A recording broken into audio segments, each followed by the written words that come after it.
And out of the South Tunnel, the home folks, the Who. The Virginia Cavaliers before a standing room only crowd tonight.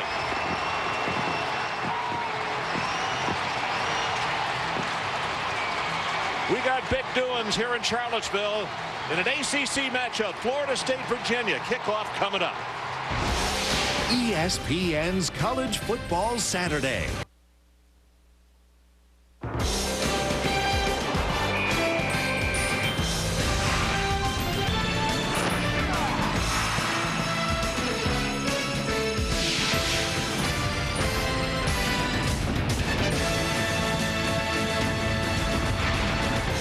Welcome to ESPN's College Football, celebrating 20 years of college football on ESPN. Tonight, the number 7th ranked Florida State Seminoles take on the Virginia Cavaliers. All season, ESPN Saturday Night College Football will be broadcast in high definition, presented by Phillips and Best Buy. Hi, everybody. Ron Franklin along with Mike Gottfried, and welcome to Charlottesville. Couple of big things on the line tonight for Bobby Bowden. Win number 338 if he gets a victory here tonight. That ties him with Joe Pa on the all-time win list. And as far as the Cavs are concerned, if they win, they move into a tie for first place in the Atlantic Coast Conference. But Mike Gottfried, the thing that looms in the back of my mind, and my biggest question is, after a disastrous ball game last week, can Chris Ricks come back after that performance? Ron, I think he can. He's always bounces back. His passing tonight will be important, but he also scrambles real well and picks up big yardage on the ground. For Florida State also, just a decimated offensive line. They got a lot of injuries. They cannot get any more. In this game last year, Greg Jones ran wild. You expect to see him get the same number of totes tonight? Yeah, I think they threw the ball too much last week. I think they're going to go back to the running game. We're going to see all three tailbacks led by Greg Jones. The two head coaches in this ball game tonight, as you take a look at Greg Jones on the sideline. Bobby Bowden, 28th season at Florida State. Win number 338 if he were victorious tonight. Of course, second most on that 1A list. And Al Groh, you know the story. He played here, came back home after coaching in the pros, and he has done a magnificent job in Charlottesville. Just no question about that. Virginia won the toss. Florida State will receive. They have deferred to the second half. And the standings, Florida State on top, Virginia second, and then Maryland, NC State, Clemson, Georgia Tech, and Wake Forest with 2 wins each. Kirk Smith will kick it off for the Cavaliers, and this one is just about set to go. And folks, there's no place to even stand in this stadium. We'll get you shots of that as the night goes on, but they are jam-packed in here to see this matchup between Florida State and Virginia. And it's going to be Cromartie who will return it. Cromartie out of the 20, and he'll take it out to the 24-yard line. So coming out on the field for Florida State, Chris Ricks, the junior out of Hampton, Virginia. And Mike, we talked just a moment ago on the open. He is a resilient young man, but I thought Bobby said an interesting thing on our conference call on Wednesday. He said, I've never had a quarterback in my 28 years who has just had the criticism that this young man has, but he seems to let it bounce off of him. Yeah, unjust criticism. I think you're going to see him respond tonight, but he's more dangerous to me if I'm playing defense against him, running the football in the scramble. Greg Jones, the lone setback. Jones, of course, 255 pounds. And they like to get him the ball. Rick's going to step up into the pocket, drills the pass. It is tipped and almost intercepted at the 35-yard line. Tonight's starting lineups are brought to you by Best Buy. Greg Jones, the tailback. B.J. Dean will be the fullback when they use 2 backs. Irons, the tight end. Thorpe and Sam both are just burners on the outside. 2 excellent wide receivers continuing to step up. The offensive line, here are the changes. Frady moves into the middle, and Lunford goes from tackle to offensive guard. And as I mentioned, and this is not coaches talk, they can't lose any more offensive linemen. They're going to have walk-ons playing. Swing pass. This is out to Washington, and Leon is going to be dragged down at the 37. Defensively, it is Parham from his linebacking position. Speaking of Parham, here are the defensive starters for Virginia. They run from a 3-4. Schmidt, Hoffman, and Canty. Canty, a preseason all-conference. Some team had him on an all-American team. Young linebackers, but I'm telling you, they're going to be sensational, particularly Parham and Brooks and Blackstock. The secondary, Curry and Winborn on the outside. Hardy and Dorsey are the safeties. Hardy leads the team in tackles. Third down, you see Virginia showing blitz. But they're going to stay at home. Play action, pass out in the far flag, and it is contended with and knocked away. Intended for Thorpe, and it's going to be fourth down and kicking situation. Great start for Virginia. Yeah, great start, Ron, because you get the fans involved, but a poor throw by Chris Ricks because he threw it in coverage. Jermaine Hardy is right there on Thorpe. They got him doubled in two deep coverage with both safeties on the hash, keeping everything in front of him. Stein back to punt. He had one blocked in last week's game, and Virginia's coming after him. They think they can block one of his kicks this evening. Fair catch is called for and is made at the 33-yard line. That is Hagens, the reserve quarterback, now a wide receiver, 44 yards in the punt. So it gives us an opportunity to talk about Virginia.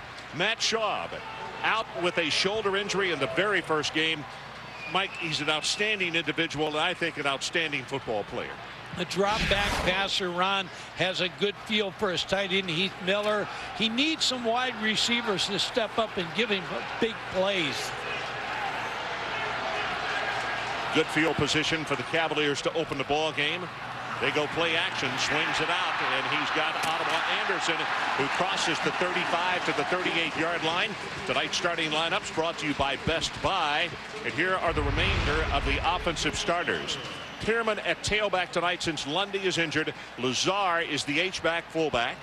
Miller, the leading receiver at tight end. Sawyer and Anderson are the wide receivers. Up front with the offensive line, a very large group. Butler and Ferguson and Yarbrough in the middle, and Elton Brown is the right guard.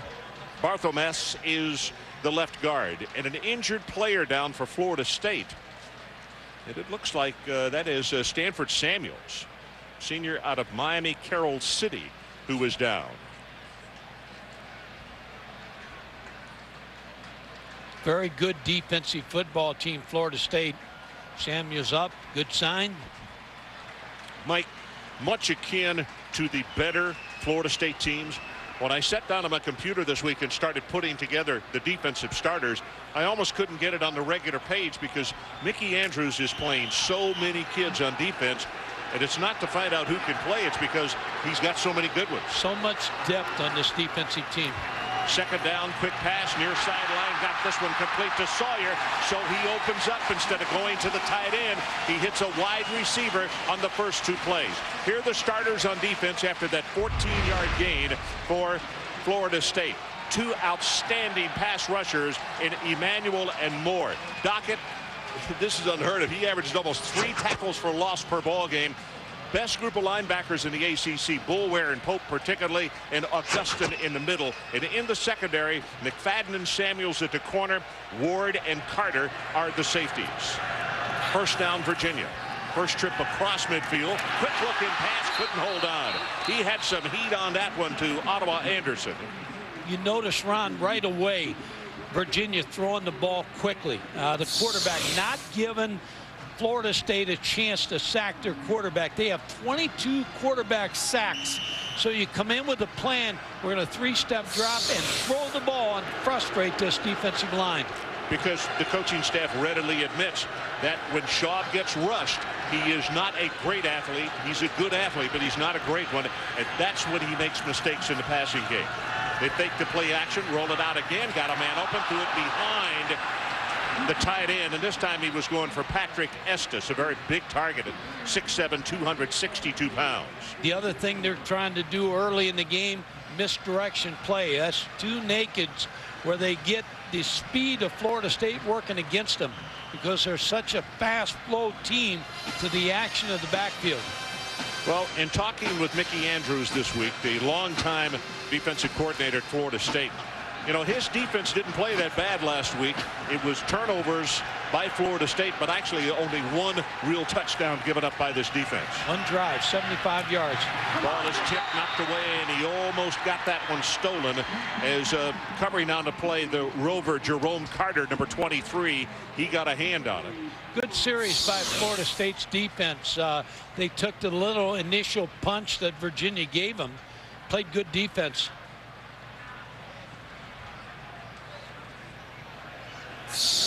Robinson goes back in a single safety as Tom Hagen prepares to punt for Virginia. And they've got the return on. Very high kick. Spiral is not going to turn over. And it hits and takes a Florida State bounce. Just goes dead at the 20-yard line. So let's take a timeout. 12 minutes and 35 seconds left in this opening quarter. Each team with an offensive series. We'll be right back. Welcome back to Charlottesville. 12:35 left opening quarter. I think we'll see Florida State settle down, try to run the ball. High formation. James Coleman is the fullback. They pitch it back to Jones. First carry of the night. Tries to turn the corner. Boy, he is covered in blue. There may be a gain of 1 on the play, but that's going to be it. As defensively, Ahmad Brooks, who is a freshman, and you will hear us sing his praises all night. This was one of the most sought-after linebackers in America. Bobby Bowden said on Wednesday, I said, Bobby, did you guys recruit this guy? And he said, did we recruit him? He was #1 on our list, and he wound up coming to Virginia. And he is getting closer and closer to averaging over double figures in tackles per game. Yeah, Florida State, Tennessee, Virginia Tech, Penn State, and he ended up here in Virginia. Boy, he can run so well.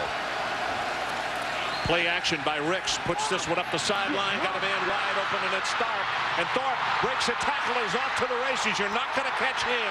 The 100-meter and 200-meter ACC champion is gone for 79 yards. And it was Dorsey he got by. Yeah, he put a move on Dorsey. And I think maybe Dorsey misunderstood Thorpe's speed a little bit, because all of a sudden he didn't lay a hand on him, I believe. Armando Curry is on him. He's the inside corner on 2 deep. And then the safety just doesn't lay a hand on him, Jay Dorsey. And that's the one thing Al Groh and Al Golden, the defensive coordinator, didn't want.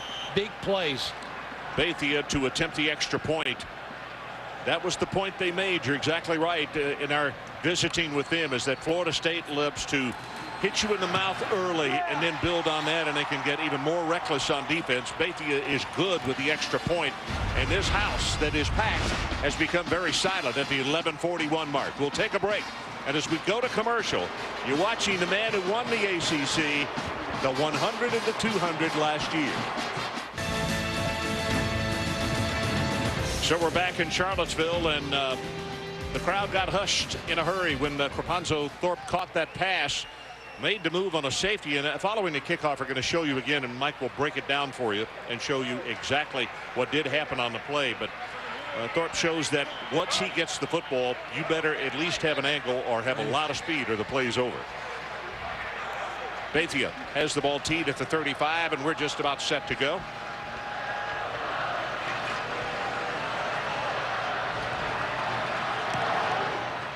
High and deep. This one's going to be 5 yards deep. Fumbles the ball, and it's probably a good thing, because he had in mind he was going to return it. Michael, talk about what happened. Okay, on 2 deep coverage, what you have is safeties are going to be both on the hashes.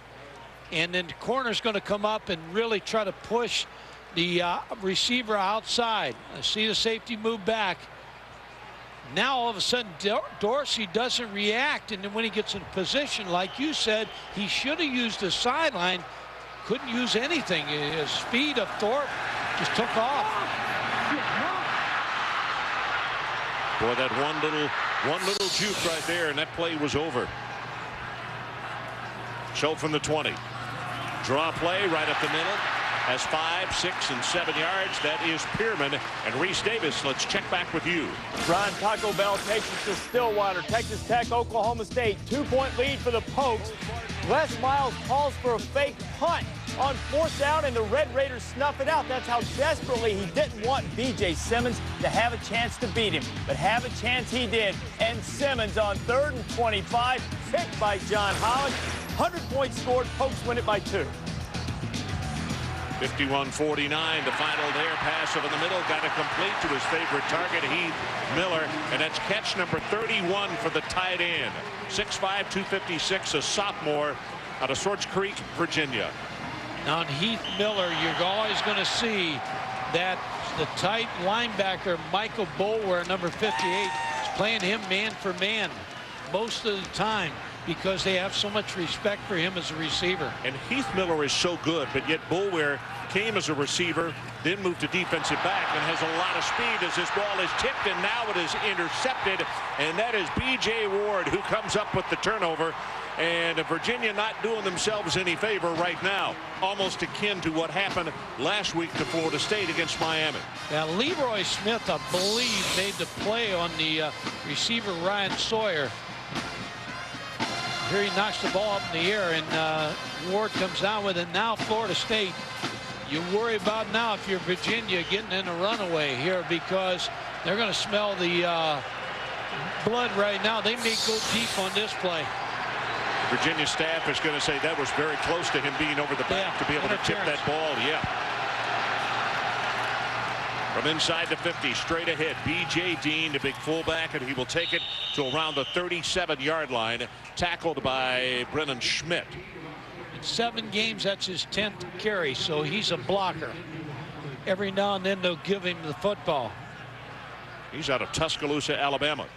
5'11", 253, and a sophomore. You look at that defense, they have held opponents to 2 scores following 11 turnovers this season. And they need to do that right now because they're down 7-0, and we're about to go under 10 minutes to play opening quarter.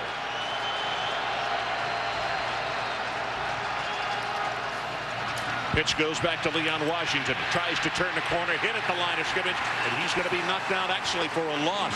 About a 2-yard loss, and it's going to be 3rd down, Florida State.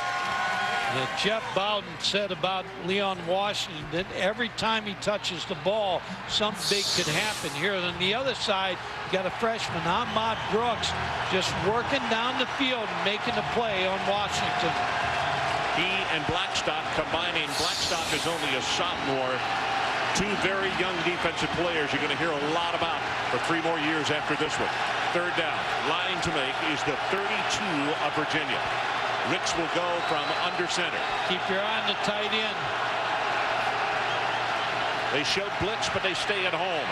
Drills the pass. Got him wide open. Thorpe going to cut across the middle and finally is tackled from behind, but not after an 18-yard gain on the play. And it was Dennis Haley who finally stopped him. Ron Thorpe came into this game averaging 18 yards a catch. He is a big play wide receiver. Well, the note that I wrote down that Jeff said was beginning to step up. And boy, he sure looks like it tonight. Rapunzel Thorpe, a junior out of Tallahassee, Lincoln. 6'2", 175. Leon Washington again operates as the tailback. No Greg Jones. He gets the handoff, nothing to the right, and runs into his offensive lineman as he cuts back to the left. And it'll be a 2nd down and long. Florida State. Canty defensively. In talking to the Florida State offensive coaches, they said they just have not gelled as an offense because their offensive line and the backs aren't in sync because they've had so many injuries in the offensive line. They haven't had the same 5 guys all the time. There's Jeff right there, the offensive coordinator and also wide receivers coach. Willie Reed, number 26, checks in at wide receiver. 2nd down and long, and he'll give it to Washington again, and he is hit at the line of scrimmage, and it is Chris Canty. Chris is an outstanding player out of Charlotte, North Carolina, and really a funny young man. We talked with him yesterday. At a time, he thought he wanted to play basketball, and actually his mom and dad both said, you know, we want you to stay busy in the fall, and he said that meant I had to go to work if I wasn't playing football. He has been playing that many years, Mike. No, his mom told him, he said, you either got to get a job or go play another sport. He thought about it for about 30 seconds and said, I'm going to play another sport. Lorenzo Booker checks in at tailback, the freshman out of Ventura, California. 3rd down, and they need to take it to the 12-yard line of Virginia. Good protection. They get it right over the middle, and that is complete to Chris Davis, and Davis going to be stopped short of the 1st down at the 17 by Ahmad Brooks, the linebacker we talked about out of Wooldridge. A safe throw, Ron, but it's not going to pick up the 1st down against Virginia's defense. Throwaway down, really setting up the field goal. Well, Bethia comes onto the field to attempt a What's this going to be right here? About 34 yards. And if he hits it, it'll be his longest of the year. The longest one he has kicked this year has been 29 yards. He did have a 50-yarder in the bowl game. 34 yards is the distance. Good pass. Plenty of distance on that one, and he's got it. So with 6.5 minutes showing on the clock in this opening quarter, a turnover gives Florida State 3 free ones, and it becomes a 10-0 lead. So 10-0, Florida State jumps out on top following a 34-yard field goal. And now Bethea prepares to kick it off. As you look at some of the defensive players on the sideline, Tony Franklin, along with Weeks, the 2 deep men for Virginia.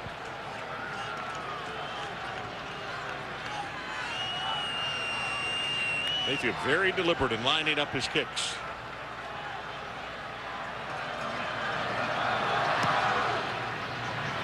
Very high, but this one is returnable. From 2 yards deep, Tony Franklin. 20, 30, crosses the 40, and Virginia will have outstanding field position following a 43-yard return tackled by Ernie Sims. And now, as Virginia takes over 1st and 10, let's take a look at the new color of money. The redesigned $20 bill now in circulation. And the colors, the reds, actually what you can't see on there are small 20s that are printed all over the bill. So it's harder to make counterfeit for those who might be so inclined. He just ruined a lot of nights here. Shaw throws wide open, drops the football. 3 times that they have had drops in the early going of this contest, and Miller most unlikely to drop one. 3 drops here, Ron. Tight end again working against zone coverage. Now he doesn't have Boulware on him. Tried to take his head upfield to see where he's going to run. Didn't have the ball placed. Took his eyes off a bunch set. Short drop, gets it out on the flat, and got this one complete to Ryan Sawyer. That's Ryan's 16th catch of the year. He's a senior out of Marietta. Leroy Smith came up to make the tackle for the Florida State Seminoles. Going to be 3rd down now, though, and they still need to take it to the 47 of Florida State. And they're missing Wally Lundy, the tailback, because Pierman, although is a good tailback, Lundy gives you a lot of carries in the ball game. Wally on the sidelines, unable to play tonight. Had an air cast on at practice on Thursday. And in fact, Adrian will talk more about him and his injury and also his importance to this Virginia football team. And now a timeout has been called by the Cavaliers, so we'll take it with him. Bobby Bowden trying to reach number 338. Right now he has a 10-0 lead. We're back in Charlottesville, Virginia, with Florida State up by 10. And a lot of our talk already has been about the absence of Virginia's running back, Wally Lundy, the leading rusher in the ACC. He cannot play tonight because of too much pain from a severe injury to the arch of his right foot. He just couldn't run tonight. Well, they not already miss him as a runner, but as a receiver and a returner. They figure if they're even going to compete with Florida State tonight, they have to find a way to compensate for his loss. Ron, that could and will probably mean the connection between Matt Schaub and Heath Miller, the tight end. Yep, good point. Schaub, by the way, Adrian, 4 of 9, 1 interception, 38 yards, and he's already had 3 drops in the ball game. Gets this one away, intended for his tight end Heath Miller, and that one they overfire on. Boulware's the man who had the cover on him. Yeah, Michael Boulware is a linebacker that's very fast. A student of the game. Talked to Kevin Steele, the former head coach at Baylor, now on the staff at Florida State. He said he studies tapes all the time, like a coach. Tom Hagan to kick his first one, 27 yards. And Robinson is the deep man, standing back at the 20. They almost got that one. And again, not a good kick. That was an end over end, no spiral at all. And let's check in with Reese Davis. Ron, after Brad Smith put 391 yards of offense on Oklahoma last year, Sooners licking their chops to get a shot at him. Doesn't mean they're going to stop him. Smith already over 150 yards of offense with a touchdown run there, and Missouri tied with the #1 team in the land. 10-10, 8 minutes to go in the second quarter. Well, that is one really talented young man. And those fans there at Missouri truly like him. So it's a first down at the 20-yard line for the Seminoles. Greg Jones, again, the man who dots the top of the eye. And they'll give it to him the right side, breaking tackles as he goes along the way. It's going to be a gain of about 6 yards on the play. And Kai Parham from the inside linebacking spot will come over to make the tackle.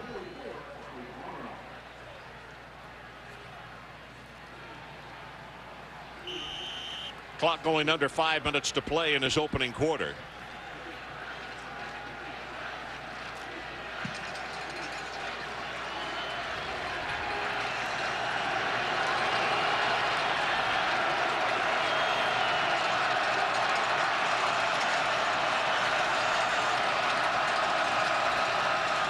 Second and 4, play action, looking, gets this one, and in and out of the hands of Henshaw, the tight end, and oh my goodness, was he open.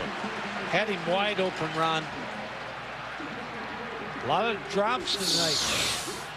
Well, it's cool, but it's not that cool. No, Matt Henshaw, Chris Ricks comes out throwing through a perfect pass to Matt Henshaw.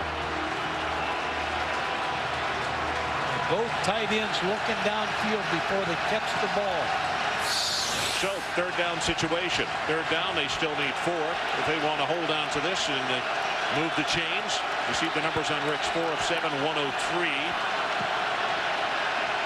And a touchdown. That one to Thorpe. Gives it to Jones right at the middle. Head is down, and they will move the sticks with a first down as he takes it to the 32-yard line. Defensively again, Dennis Haley comes over to make the stop for Virginia. Looked like Virginia was a little confused on defense right here. There was a lot of movement, and Greg Jones cuts back and beats the tackle of Chris Canty to pick up the first down.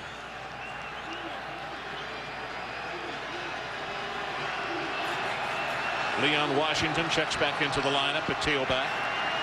Sophomore out of Jacksonville. They fake it to him. Now they throw it to him, and it is well over his head. And that'll stop the clock at the 3:58 mark. Ahmad Brooks is the man who had to cover, and we talked about the speed of Brooks, and he had him step for step. Ron, a lot of too deep. You see a lot of movement out of the safeties here, trying to show Chris Ricks different things, and they confused him a little bit on this play. And he threw the ball away. Brooks with good coverage, but a lot of confusion by the Virginia defense, trying to make Chris Ricks think.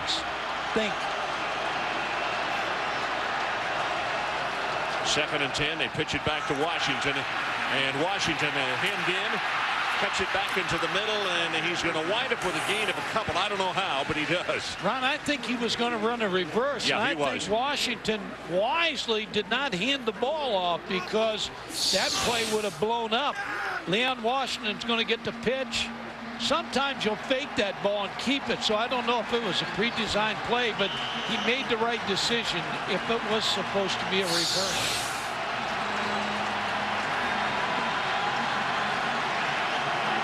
Andrew Hoffman hobbling off the field. I believe it's Massey who has come in replacing him. Third down. The line to make is the 42-yard line. Virginia comes with a blitz. Ricks tries to get out of harm's way, and he's going to run it. 35 at the 40. He'll slide down, and he slid down short of, as you can see, the yellow line. He's going to miss. Well, I don't know. Now it looks as though he may have it. Armando Curry, the left quarterback, comes over. Judge for yourself. Look at the yellow line. Yeah, Curry comes in.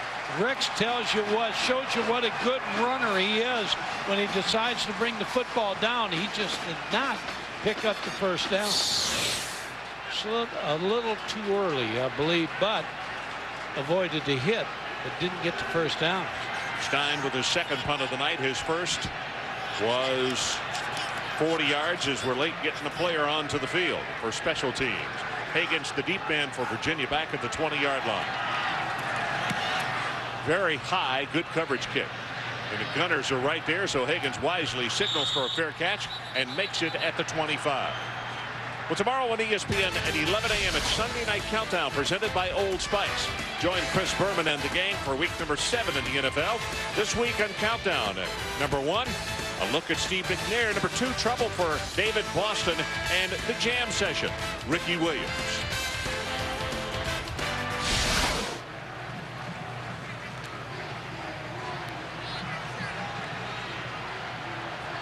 Chris Ricks on the sideline, talking to one of his receivers, and I think saying, I missed you just by that much. This is Pierman on the running play. Pretty good defense on Florida State, but Virginia helped him here in the first quarter. Drop passes, pretty well covered here.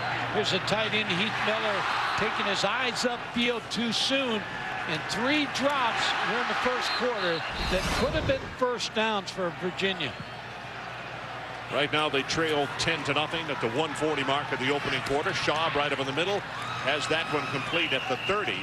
And Reese Davis, let's check back with you. After an Antonio Perkins punt return to the Missouri 39, Oklahoma, as it is wont to do, strikes quickly. Jason White to Mark Clayton, who just outfights Nino Williams for the ball.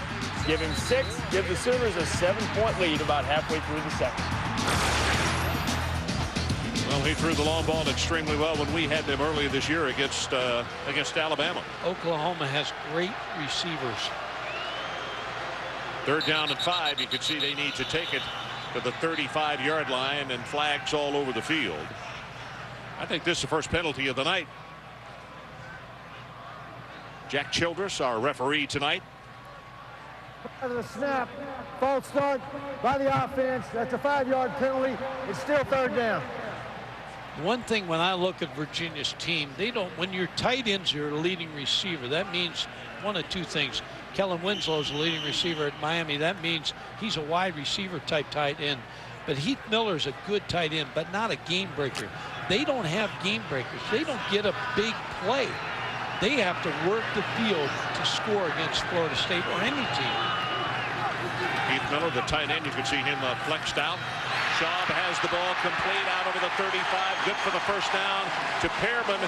Pierman, the running back, tackled by Boulware, but that is a huge play right there because they don't want Florida State right back out on the field with that offense again. Yeah, they wait till the linebackers drop and they bring the running back right inside. It's called an A-angle play, pro play that Al Grove brought with him from the professional league. And you can see Kendall Pope and Michael Boulware combining on the stop. Zings this pass complete over the middle, and there's Heath Miller. Heath Miller was a quarterback when he came here to Virginia, and all kids want to play. And when Al Grove called him in and said, might not be a real great opportunity for a while for you to play quarterback, how about tight end? And he said, I'd love to be a tight end. Yeah, great attitude. He had decided to move the position from quarterback to tight end. Now he is the leading receiver on this team. I asked him if he was a good blocker, and he said, I'm learning to block. No tight end. Skill guy. No, not quarterback. Clock runs out. That is the end of the first quarter. So let's take a timeout. As they change ends, it is Florida State 10 and Virginia nothing. Thorpe with the 79-yarder. That's how the Seminoles got on the board with their touchdown. We'll be right back. Well, we're back in Charlottesville, and a good shot of the north end zone. I'm not sure I've ever seen any more than they have up there standing tonight, because they're normally sitting, but they're having to stand tonight because if you're up on one of those back rows, you can't see there are so many folks. We're getting an attendance figure soon. Screen pass, got this one complete to Pierman, and he slips down. They're going to say incomplete, and actually very lucky for him. That was going to be a 4-yard loss as Darnell Dockett was coming after him quickly. And the one thing about Darnell Dockett is now he's as good a football player as you're going to see. Al Grohl talked about he looks like Corey Simon. You can't block him, the All-American player. And I was talking to some of the coaches, the offensive coaches, and they feel like he's better than Julius Peppers, the guy that played in North Carolina. That's saying a lot about Darnell Dockett. Well, the interesting thing about him this year, Mike, he's got 32 tackles. 13 of those are for losses. As we said, averages almost 3 tackles for loss per ball game. Schaub rolls the pocket, gets this one to Miller, his tight end. He will step out of bounds immediately at the 46.5-yard line. Boulware pushed him out. Ron, we talked to Matt Schaub and Heath Miller, and they talked about they worked in the off season because they wanted to have a feel, and they got a feel for each other. They know what each other's thinking. This is a pretty good pass combination for Virginia. Receptions for Miller tonight. He has 3, gives him a total of 33 on the season. Schaub from the shotgun on 3rd down. Steps up just in time, gets it away, and it's knocked down incomplete. And again, they were trying to go to Miller, but Boulware has been shadowing him every step. Ron, Schaub did a good job of looking off. He does not look until he comes back to Heath Miller, and Boulware is going to be with him like a glove all night. As we mentioned, Boulware possesses unusual speed because he was a receiver. Then they were going to move him to defensive back as large as he is, and they wound up putting him at linebacker. Here's the punt, and again, not a good one. It is fair caught at the 27-yard line by Robinson. So let's take a timeout. 10-0. Florida State leads. Just under 15 to play in the second quarter. So we are back 10-0. Florida State leads. Probably the most telling of numbers in that first quarter. The fact that Virginia only tried to run the ball twice. Look at the last 2 meetings. Boy, Florida State 700 yards to 96 for Virginia. And Virginia slow running the ball tonight. Greg Jones right up the middle, puts a head down. Robinson comes over to make the tackle on him along with Andre Hoffman. Yeah, right now Jeff Bowden calling plays up here in the press box is trying to find a way to get this running game going. They did not really try that hard to rush the football in the first quarter. They had 25 yards. They hit some big plays, which outgrow. When you getting too deep, Ron, which is too deep in safety on the hashes, you can break a run up inside there. He can go for a long way. You see total yards right now. Virginia only 8 yards rushing. And gets his pass out quickly and hands it to P.K. Sam. And Sam is going to be hit and knocked back immediately. And they're going to give him forward progress to around the 26, so it'll be 3rd and a couple as Winborn came up from his cornerback spot to make the tackle. Yeah, P.K. Sam is the leading receiver on this football team. He had 9 receptions against Miami last week. Miami did a better job in the wet weather last week than Florida State did. The receivers made more yards after the catch than Florida State's. And a part of that is almost Larry has to, because they can't cancel practice, but they get a lot of rain down in the southern tip of Florida. Well, they also got Kellen Winslow too. That's a big factor. 3rd down and very short. Straight ahead with the handoff, and that'll be enough for the first down to B.J. Dean. Raymond Mann comes over to make the stop, the senior linebacker. That's 11 carries in 7 games. He's going to be tired of carrying the ball. That's his 2nd tonight. He's going to think, well, Jeff Bowden really believes in me tonight. So that'll move the chains, and also it'll cause the clock to start moving a little bit.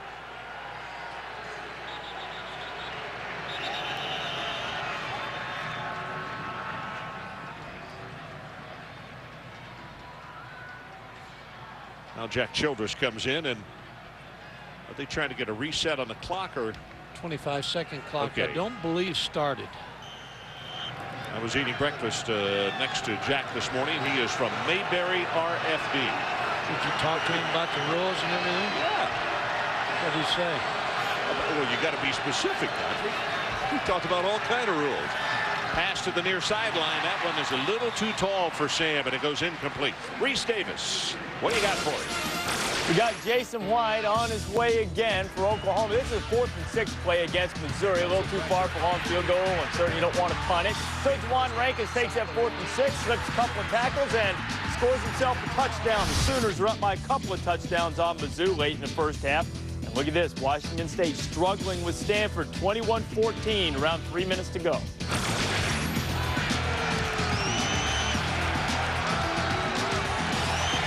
Second down and 10 for Florida State.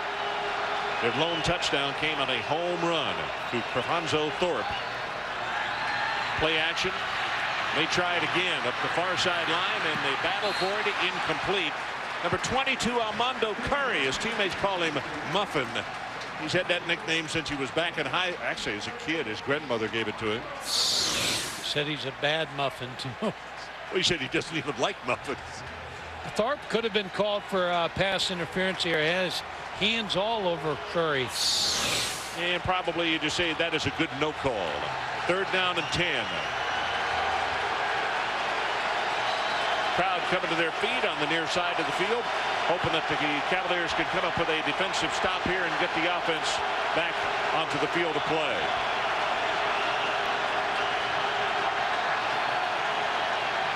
Brooks showed blitz. He stays at home, and they set up the screen. And Jones, wow, as he hit at the 30-yard line. That is Blackstock, who comes over to make the tackle on him, and it'll be punting time, Florida State. Yeah, Chris Candy also came from behind, shows you his speed. Here's Brooks reading screen all the way. Number 34 takes a couple blockers, keeps his feet. Yeah, he's in on the tackle also, and Greg Jones. Third punt of the night for Florida State. Wobbly spiral. This one is returnable. Catch is made, and Higgins is not going to be able to get away. Really good coverage by the Seminoles. It'll stop him inside the 20-yard line. We'll take a timeout. 11:50 left until halftime. Cromartie made the tackle. Still 10-0.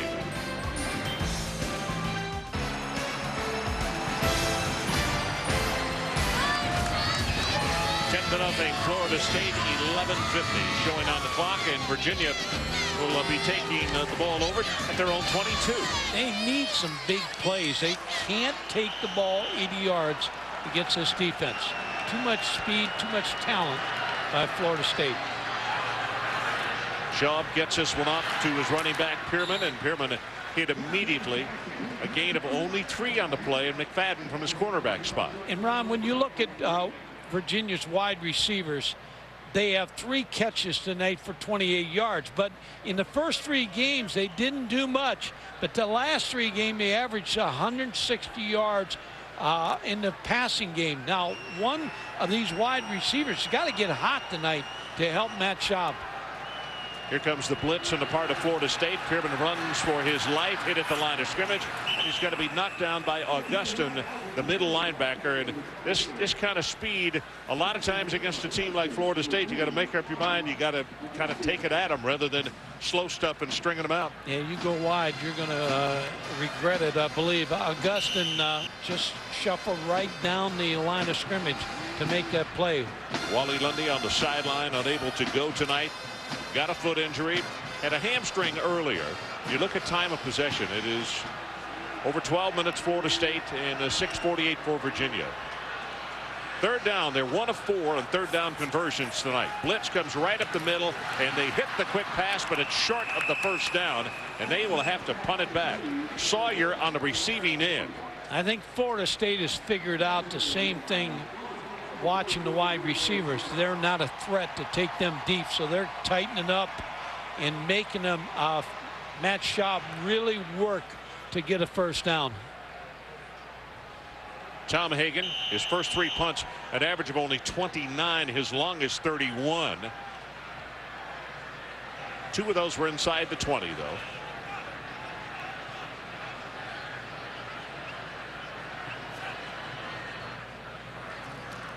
And Florida State has the return on. This is his best kick of the night. A wobbly spiral, but not real far. No fair catch called for at the 45-yard line by Robinson. And he took off and almost broke the first wave. Tonight's Aflac Trivia question. Who ranks second behind Bobby Bowden in career ACC wins? That answer a little bit later on. Is the guy here tonight?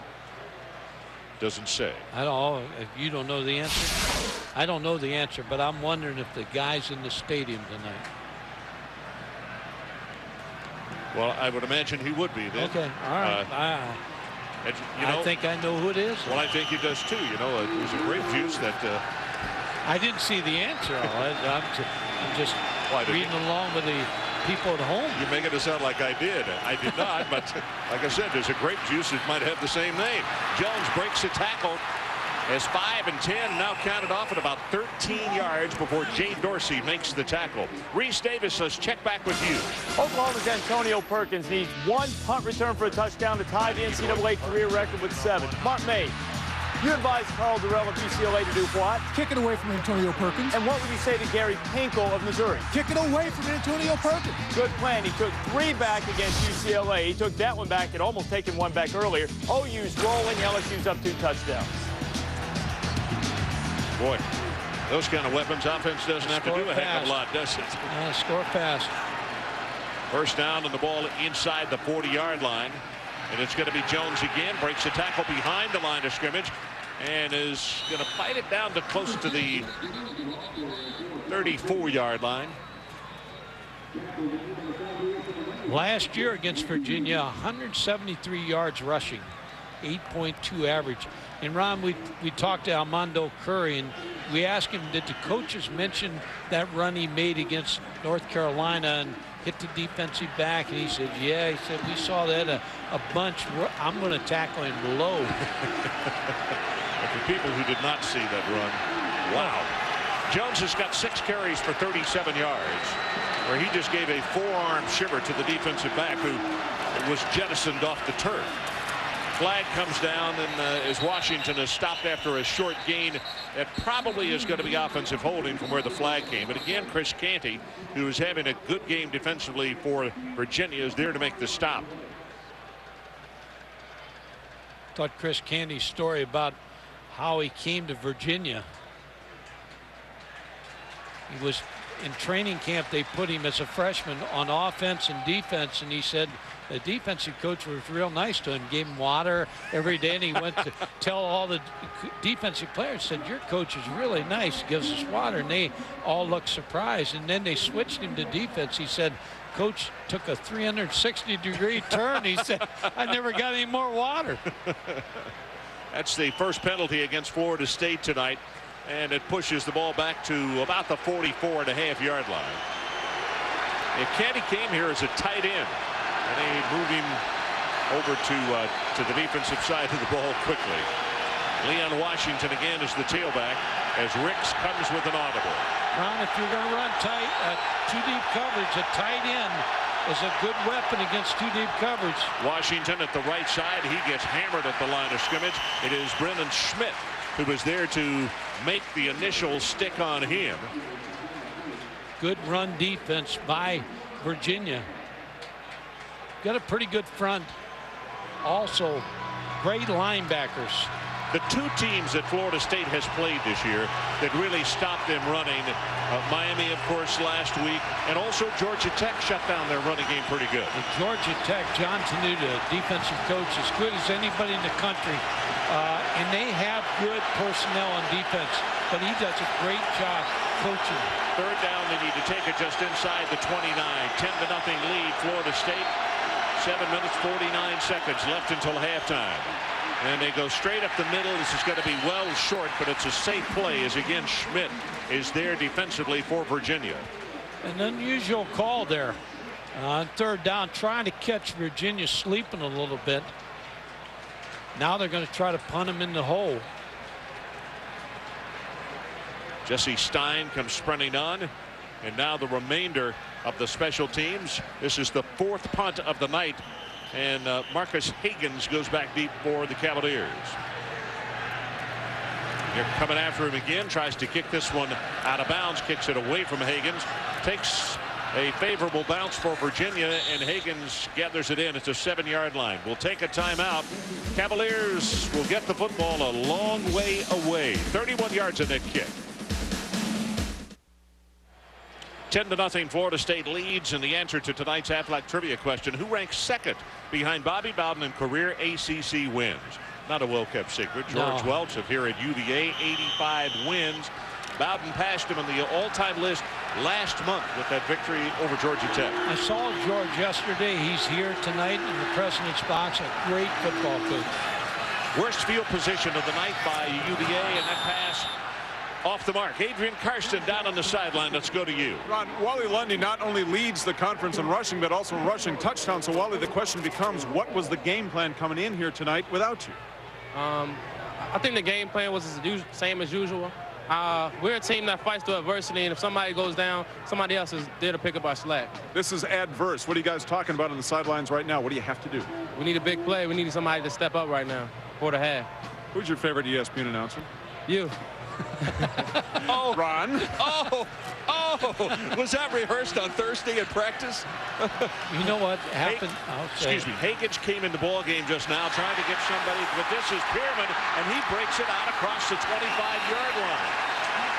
The point I was about to make quickly before the ball was snapped, Hagans is a reserve quarterback and also wide receiver, and he can be a game breaker, Mike, which goes back to your point. Yeah, they need a game breaker on offense. Pierman looked good catching that football. Biggest play of the night for Virginia, 25 yards.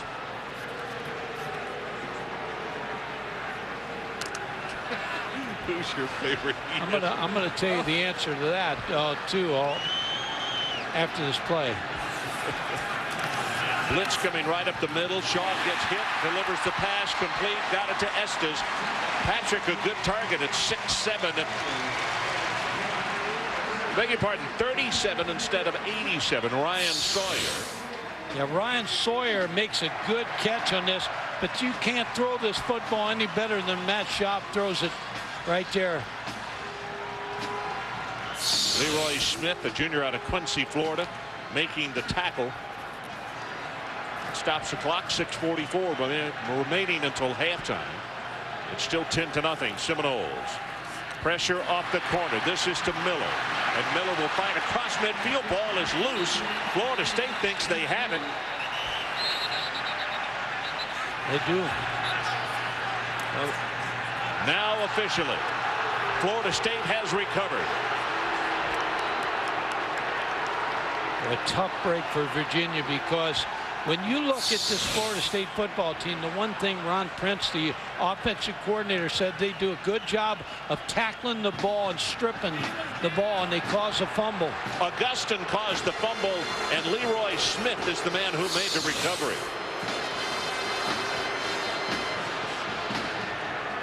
That's 17 fumbles they've caused this season.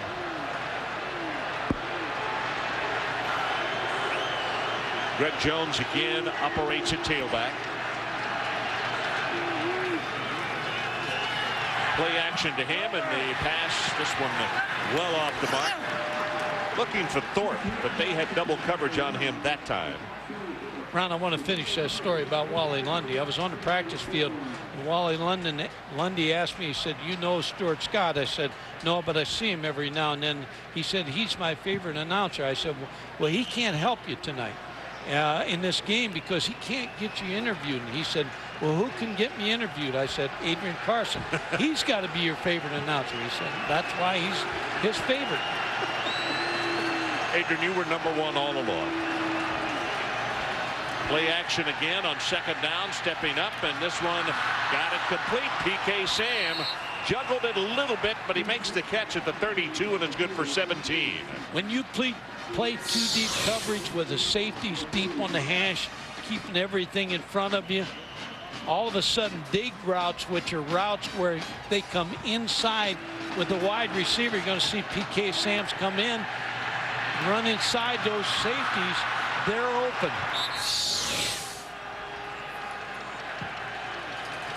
PK Sam goes to the sideline. You can see 32 receptions. Leads the team. Chris Davis, a freshman out of St. Petersburg, comes into the lineup. On the draw play, Jones will go inside the 25 and down to the 24. Very close to the first down as Jermaine Winborn again over to make the tackle. You see Jay Dorsey get inside and get low. Greg Jones does a great job. Watch Jay Dorsey, number 15. He's going for his ankles. He is a load when he gets turned up. 255 pounds. And most of those defensive backs are, you know, even the safeties are in the low 190s. Those cornerbacks are in the 170 to 180 now margin. Florida State taking over the running game. About to go under 5 minutes left until halftime. Give it to the fullback. He's been a favorite guy tonight. He may have the first down. He's very close to it. Melvin Massey comes up in the middle linebacking or the nose tackle spot to make the hit on him. B.J. Dean is 253 pounds at the fullback position. Offensive line for Florida State doing a pretty good job. Yeah, they have. Questions about them tonight, whether they could do the job. They've answered it. Florida State with a 2 tight end alignment. Irons and Donnie Carter. And an I formation behind the quarterback Chris Ricks. But they give it to Jones, and he will go for maybe a gain of a yard at the 20. Ahmad Brooks records another tackle. You know, an interesting thing when you look, and coaches have done this through the years, nothing new about it, but Brooks was a high school running back, an outstanding running back. Parham, who plays there with him, also a freshman. He's out of Virginia Beach. He was a running back as well. Yeah, Mike, do you think it helps to be a better reader of an offense? Yeah, Al Groh talked about that. He said as a running back, you need to see the holes. That same way you need to see him as a linebacker on the other side. Second down and 9. Greg Jones. And Jones will take it to the 16-yard line. Under 4 minutes now left until halftime. Parham, the man we were just talking about, making the tackle. Parham has a great reputation as just being a hammer. He really loves to hit. And the coaches said when they brought him onto the field to play, when 2 days were going on, that he turned some veterans' heads. Nobody wanted to be his partner because he leveled everybody. Third down, Florida State needs to take it to the 10.5-yard line.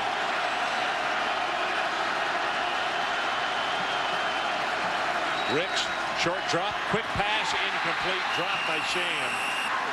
First thing you can do as a quarterback is hang your receiver out on this post pattern. You need to throw it lower so he doesn't get stretched out. That ball's thrown too high. Still should have had it, but he's going to take a lick. And when your receiver comes back to the huddle, he's going to say, hey, get that a little lower and don't stretch me out. Bethea comes in to attempt another field goal. His last one, 34 yards. 33 on this one.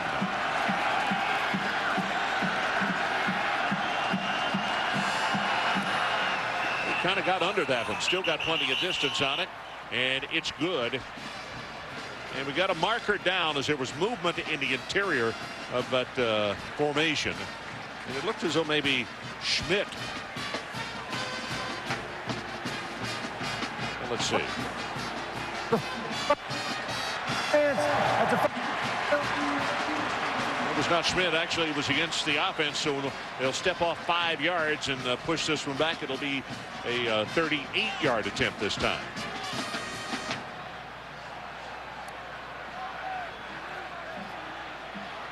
Bobby Bowden talking to P.K. Sam on the far sideline. He's telling him same thing. The wide receivers, keep the ball down. Yeah, I mean, you know that safety's going to come over and get you pretty quickly. You don't need to show him any more vulnerable areas.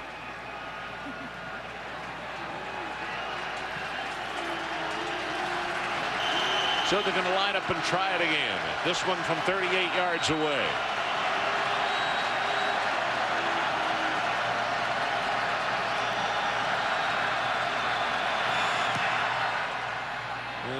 Gets a better foot into this one, and he knocks it home. So we'll take a timeout. 3:15 left until halftime, and our new score: Florida State 13, Virginia nothing. This championship moment brought to you by the Bowl Championship Series. Florida State now 13-0 over Virginia with 3:15 remaining until halftime. They need a short field. I'm talking about Virginia right now because offensively, the matchup against Florida State, they don't have the speed receivers and the big play makers to go 70, 80 yards. Mickey Andrews is really cheating up with a lot of folks because he knows that they can't get burned on the outside, or doesn't think they can.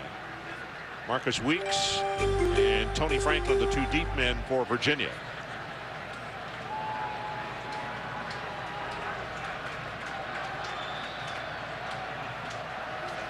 Bayfield with the kick. 2 yards deep is Franklin.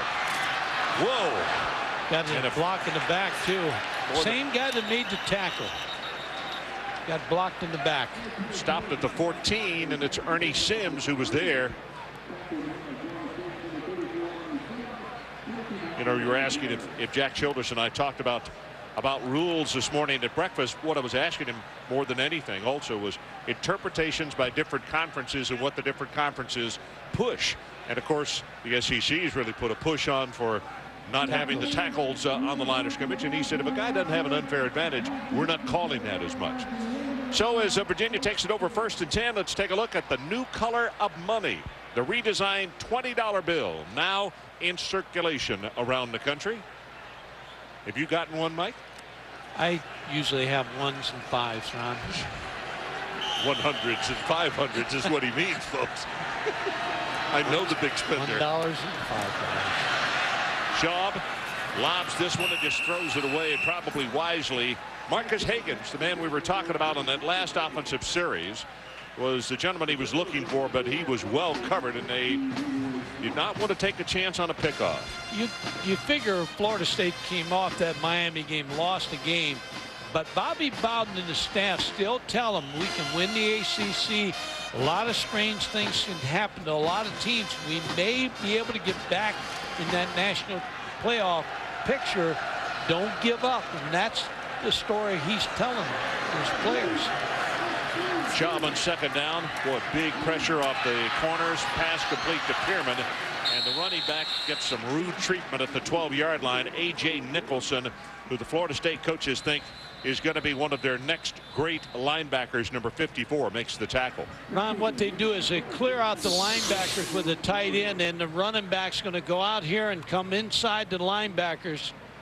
But the linebackers now, they've seen that twice. And so they're sitting on it a little bit more. Nicholson, as I said, is a player that the Florida State coaches think is going to be very, very good. Just a youngster, a sophomore out of Winston-Salem, North Carolina.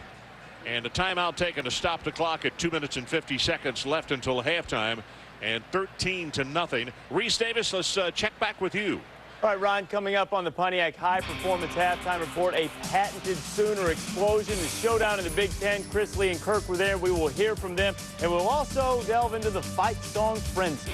And I'll tell you about a team that's very quietly coming back to the pack in the Big Ten and has a chance to win the conference. Back to the pack. I'll talk about the guys at the top of the pack. 2 teams separated themselves from the rest in the Big Ten. And Trev might also call for expansion in the Big Ten again. He wants to see the championship game. Well, now there will be a real upset. We'll see in a few minutes, guys. Okay, our situation, 13-0, Florida State, and they have just, well, they've dominated just both sides of the ball, Mike. Yeah, I think Florida State's defense has got a handle on this offense, and unless you get a big play, as I've been saying all night, you're not moving the ball. Schaub steps up, drills the pass, got it complete downfield, and that is Williams. Deion Williams. Now, he was the most impressive receiver I saw in practice. Only a freshman, but he's 6'3". 24 yards on that reception.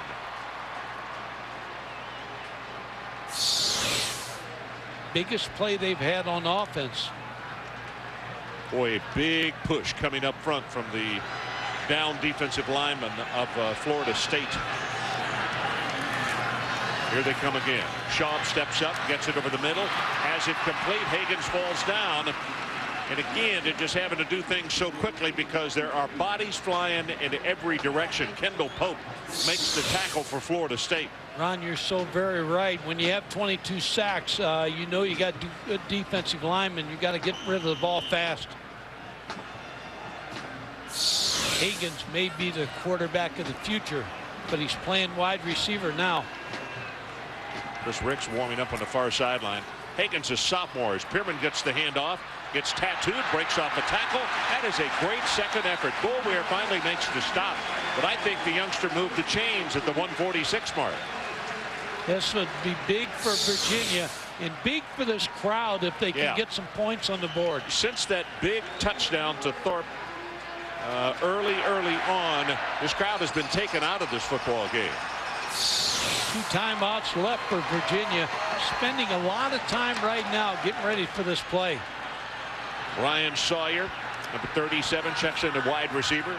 He's at the top of the screen. Shaw will operate from a shotgun formation this time. Florida State brings a blitz. Backside pressure, being hit as he throws, and he throws that one away. Wembley was the man that was coming after him, a sophomore out of Wichita, Kansas, number 95. Ron Heath-Miller came open on that play, but the rush moved Matt Schaub outside, so he couldn't throw the ball. They split him out, and he runs right by Carter, wide open, but doesn't get a chance to get the football.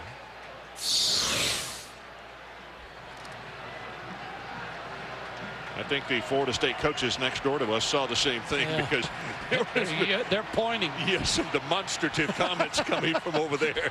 Pass over the middle, got it complete to Miller, and that ball was thrown about as perfectly as you can throw it. Had to be there, or otherwise it would have been knocked away by Boulware. Number 13. I think you're looking at quarterbacks that's going to play in pro football because he has the ability to throw the ball on a rope, and you were right. He beat the linebackers on that throw.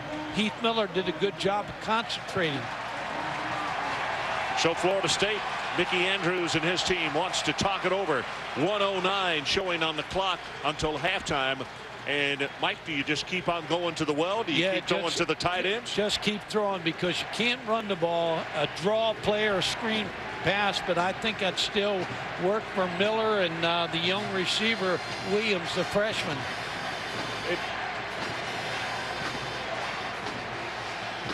Well, the turnovers tonight. Here's a ball that is tipped, and the interception by B.J. Ward, and then here's the fumble. Catch is made by Miller, and it is recovered by Leroy Smith. Let me ask you something about trick plays. Against, some coaches like to pull those out of their back pocket, but the Florida States of this world, with the kind of team speed they have on defense, Mike, doesn't it accentuate your problem if you do try to do that? Yeah, sometimes they'll bite on one, and I know when you got Marcus Hagans as a wide receiver who also can throw the ball. Last year, everybody in the lineup, the receivers and tight ends and running backs, threw a touchdown pass. So Al Groh will throw trick plays. 8th play of the drive. It started back at the 8-yard line, and this, by the way, is the longest drive of the night by Virginia. Florida State showed blitz, and now here they come. And quickly out of the backfield, Pierman, and he'll make the catch, pick up what he can, which is only a couple, and then Carter shoved him out of bounds. I'm impressed with this defense, Florida State. The impressive thing is, I keep looking at the number of players that they've already played, and they don't seem to drop off a lot. It's a major league defense right here. Second down, they say officially a gain of 1. Schaub's pass right over the middle, got it complete for the first down at the 30-yard line as Anderson found his way open, and now the clock runs. It'll stop momentarily to move the chains at 59, but that is a gain of 12 yards. Talked to Al Groh and asked him, I said, when you come out of the NFL, was Florida State their target? When you looked at him, he said, when I looked at Florida State, I thought I was still in the NFL. That's right. Got this pass, Pierman, and short gain. Boulware is there, and then the corner came over also to help out on the tackle, Leroy Smith. Yeah, Virginia's got 2 timeouts, so they got a lot of time to work with. Boulware unofficially 7 tackles on the night. From the shotgun, Schaub got this one tied in. Heath Miller, and he will fight it just short of the first down before Kendall Pope makes the tackle. They're going to use one of their timeouts right here, I believe. Charge, timeout. Timeout, Virginia. That's a timeout and a half. Now Jack's microphone is cutting out a little bit there, but they do have 1 left, don't they? Yeah, 1 left, and I thought this referee and crew has done a good job here in the first half. Yep. Mike, now let me ask you this. Florida State, even without sending the linebackers, is getting a lot of pressure on Shaw. Do you have time? Do you take a chance on getting yourself out of field goal range by taking a shot at the end zone? Do you have time to get there? No, I think you do in the shotgun, because he's going to get the direct snap, so he's got the eye for the rush and the feel for the rush, so he can take that shot right now. And Heath Miller, you've got to figure Heath Miller and Marcus Hagans will be their top guys, and then Williams freshman as well. Yeah, 12th play of the drive. And again, we're reminded, started back at the 8-yard line, the worst field position that UVA has had tonight. The one play when they took so long to get the play to the line of scrimmage, I thought they made a mistake there, that they didn't speed it up, and now they're down to 21 seconds. 11 but plays. If they score, the academic. 71 yards.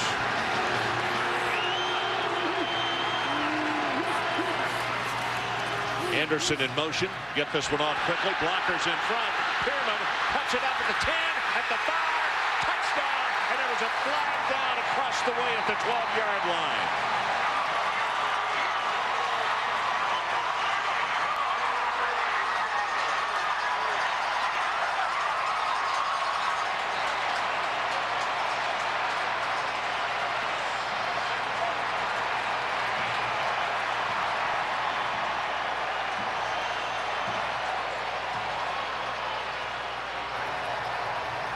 We have holding, defense. That is automatically declared touchdown. Well, watching Jack Childers here, I was thinking, boy, one of the toughest things you can do when a team has struggled the way UVA has tonight, to have to say that was against the home team, but it was not. It was against the defense, and the touchdown stand. And now one of the real good stories on this Virginia team, Connor Hughes, the place kicker, comes on to try and kick the extra point. Youngster has hit 13 straight field goals, 10 straight this year, and he knocks this one home. And just like that, we got a 6-point ball game. I think this is no Bill Walsh play when you got the tailback and everybody coming this way. It's almost like a pick play to Pierman. And you get it outside, and you did a good job after he caught the football. Got good blocks downfield.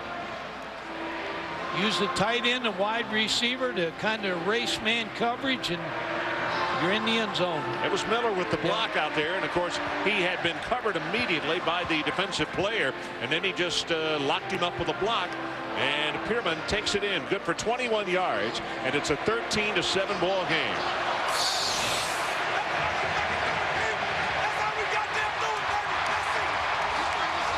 Barthelmess, the offensive guard, coming over to tell Pierman that he really likes what he did on the play. Look at that, 12 plays, 92 yards.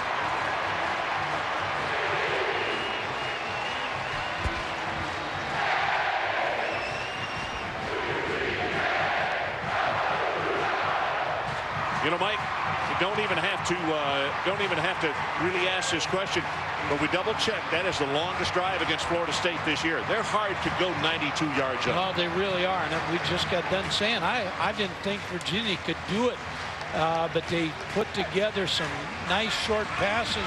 Matt Shaw, now they're in this football game. But they caught him in man coverage, and had a great call by Al Grove. 22 of 33, over 200 yards thrown in the first half.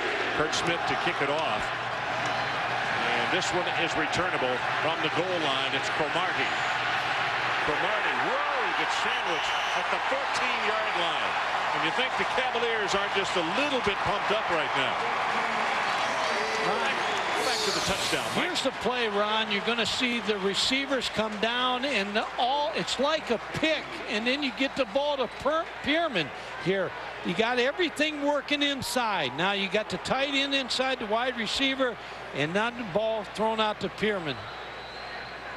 And they caught him in man coverage, and a great call by Ron Prince, Al Grove for Virginia. Good job of running the ball after Pierman caught it, and the right decision to take it to the outside. He didn't have a lot of room, but he got it there. Lorenzo Booker comes in at tailback. He gets the handoff, and there's not much there for him. First man to come through was Dennis Haley, and that'll be the last play of the first half. and a crowd that has been snoozing, and for good reason, for a goodly part of the first half, on their feet and making some noise. Adrian Karsten, let's check with you. Bobby, an impressive Virginia drive cuts it to 6. What concerns you most right now? Well, they got momentum right now going into the half, and we got to kick off to them, so it's going to be imperative that we come back and get it back.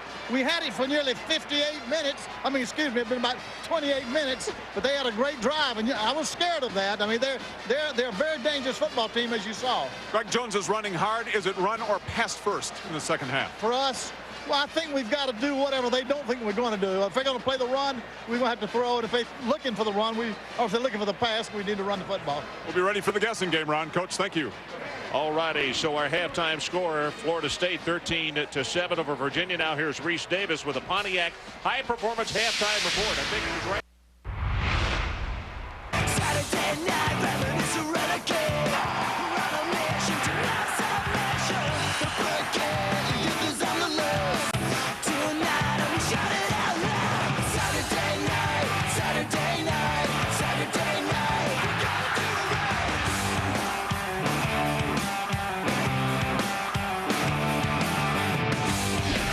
13-7 our score as we prepare for play in the third quarter. And Mike Gottfried, I kept thinking about what Bobby Bowden told Adrian right at the end of the first half, and that is, hey, they've got momentum now with that 92-yard drive. They did something nobody else has done to us this year. We got to make sure on the opening series that we cut that momentum off. Yeah, that's big.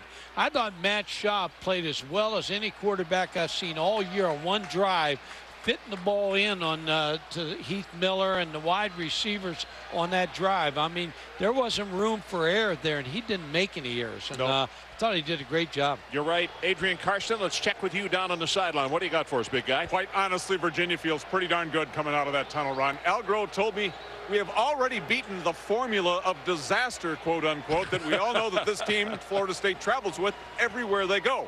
Here's our line of demarcation, 17-21 points. Practically, we know we're not going to score a lot more on these guys, but if we can hold them to 17-21, we got a great opportunity. The one negative, we might be just one step late in our pass coverage.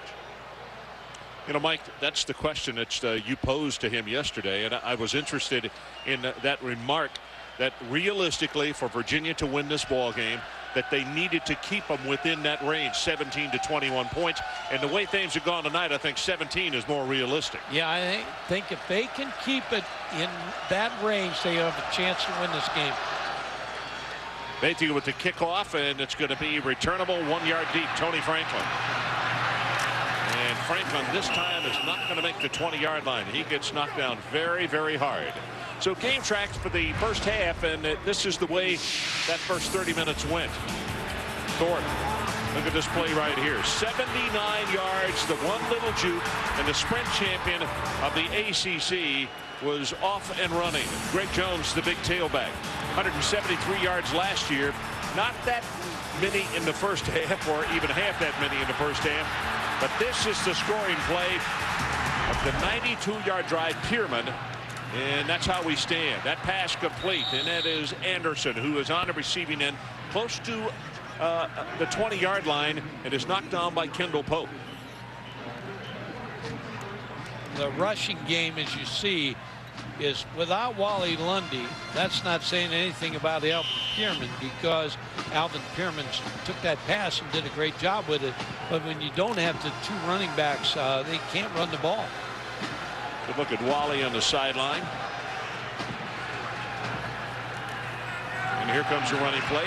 Pierman knifes his way for about 3 yards, and now it's going to be third down and closer to the wish of Bobby Bowden, and that is we want it to be 1, 2, 3 and out.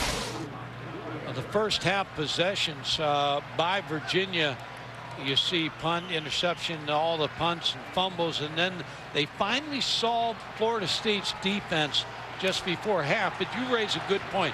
Bobby Bowden knows the first drive in the third quarter is going to set the tempo in this whole game. You're right. They need to take it to the 27. Chubb under pressure, and he's going to be sacked. Eric Moore, the junior out of Pahokee, Florida, with the first sack of the night. Now, they pressured him all night. First time they've gotten to it. And what he told Adrian Karsten before he went in at halftime, Bobby Bowden told his team, you got to come up and rev up the engines on this first drive in the third quarter to set this tempo and make Virginia believe that we're going to win this football game. And Mike, this has been the weakest part of Virginia's game, the punting game. An average of only 28.5 yards in that first half. Yeah, 2 safeties back for Florida State to make sure the ball doesn't hit the ground. Washington and Robinson. Here's the kick, a hanging spiral. And it's going to be taken at the 42 by Robinson. Runs into his own man, now gets to the outside, bounces it again, and is going to be stopped at the 34-yard line. But look at the field position because of the sack, and then a poor punt, only 30 yards and 2 on the return. And as Florida State takes it over 1st and 10, let's take another look at the new color of money, the redesigned $20 bill. Now on circulation in this country. Anxious to see one of those in person, other than the giant size down in the field. You're anxious to collect a lot of them. Yeah, aren't we all? Greg Jones at tailback.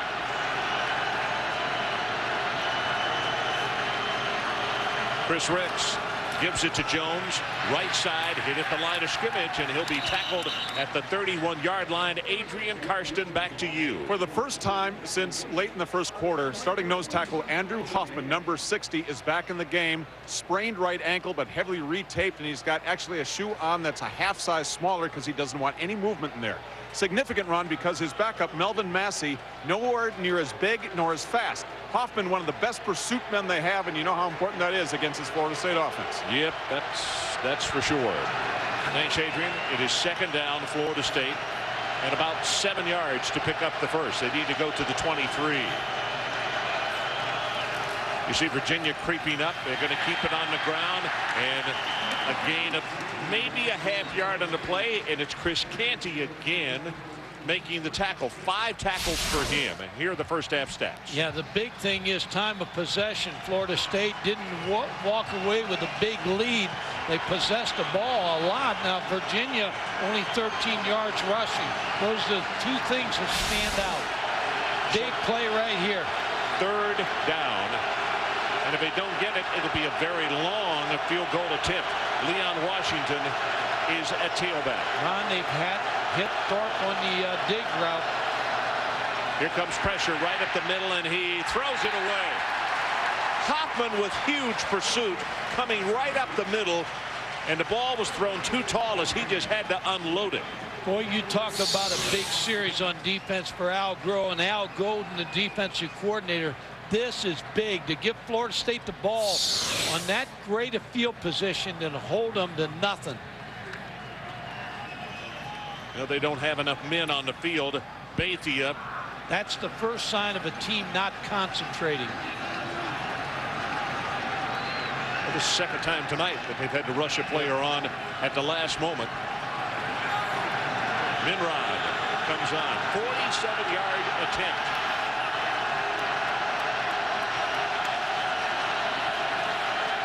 Good pass. Plenty of distance. His longest of the year. 47 yards by Bethia. And after a good stop defensively by Virginia, Florida State extends their lead 16-7. We'll be right back.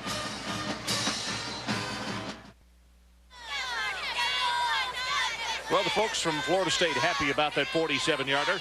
And I'll tell you somebody else who was happy. He got a piece of Coach Sexton's mind. But Minrod is really happy that field goal was good. Yeah, now he's going to put his hand on the back of his head right here, I think. And he's lucky. Minrod's lucky. That's made field goal. He's still my buddy. Yeah, but if he didn't make that, I don't think he'd have had that reaction. I don't think we would have been showing that replay unless we could have put a black spot over his lips. Tony Franklin on the return. He's got some running room. Out across the 40 and almost the 45-yard line. Finally tackled by Wembley. 39 yards on the return. Well, they needed that because they needed good field position to get Matt Schaub back in the saddle to end the first half the way he did that.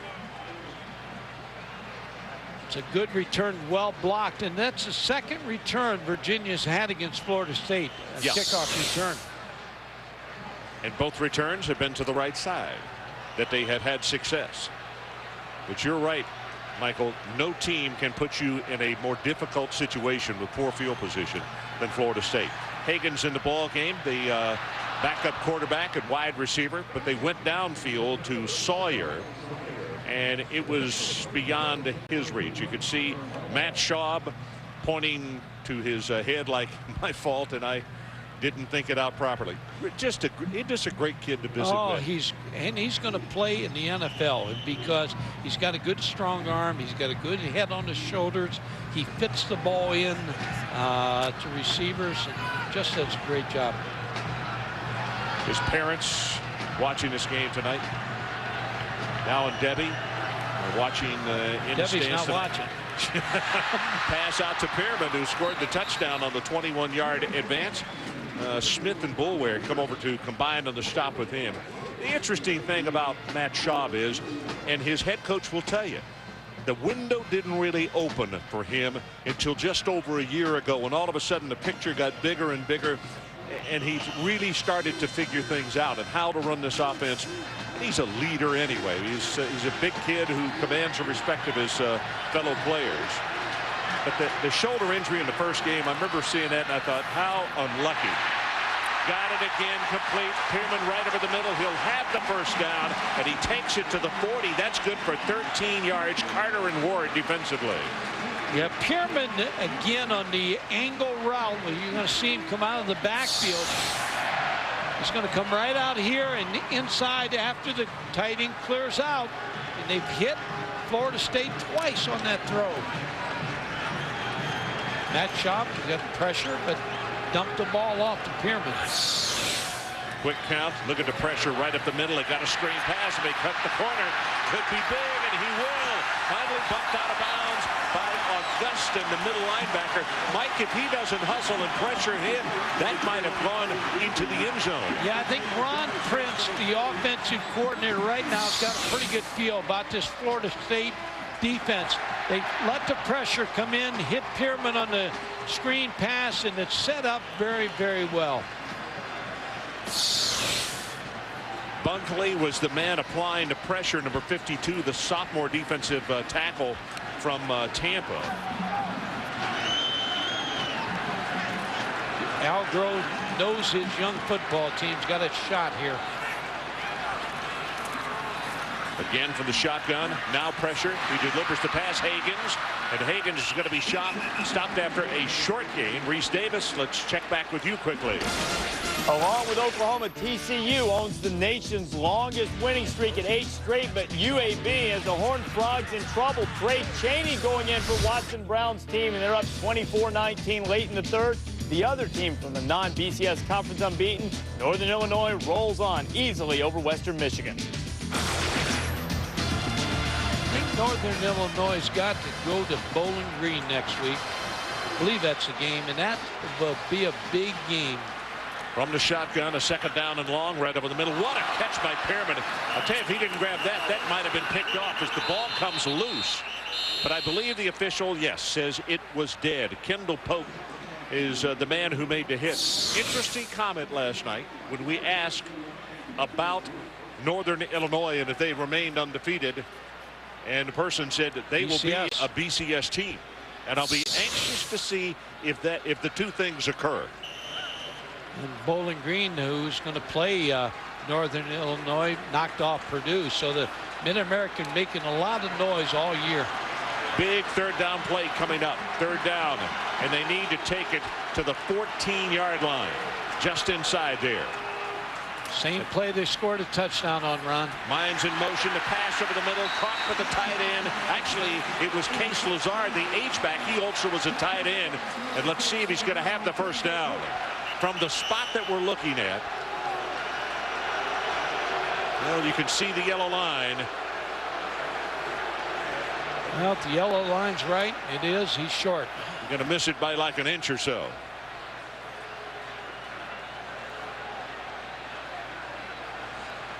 See the officials protecting the football, making sure nobody comes in there and accidentally bumps into it. And now they stretch it out. It's more than an inch or two. About the length of a football or a tad more. This is a big call for Al Groh. Now he's got a big quarterback, 6'5", 240. You figure he can make it on the quarterback sneak.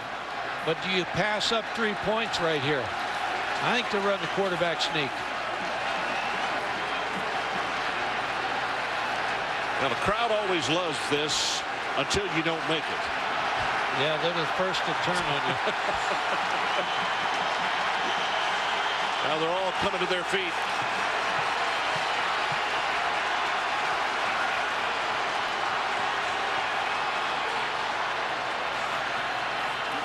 Schaub, play action, got a man wide open, throws it complete, and that's Isaiah, and he'll have the first down. It'll be first and goal at the 4-yard line of Florida State. Brandon Isaiah Jr. out of Winston-Salem, a reserve fullback, made the catch. When you have a veteran quarterback like this, you make this call. Isaiah comes out of the backfield wide open. They were figuring something, Florida State figuring something inside. And a great play call by Ron Prince, the offensive coordinator. Al Groh's heart had to jump into his throat because Kevin Emanuel had held him up at the line of scrimmage, almost sent him to the turf. If he had, the play is a bust.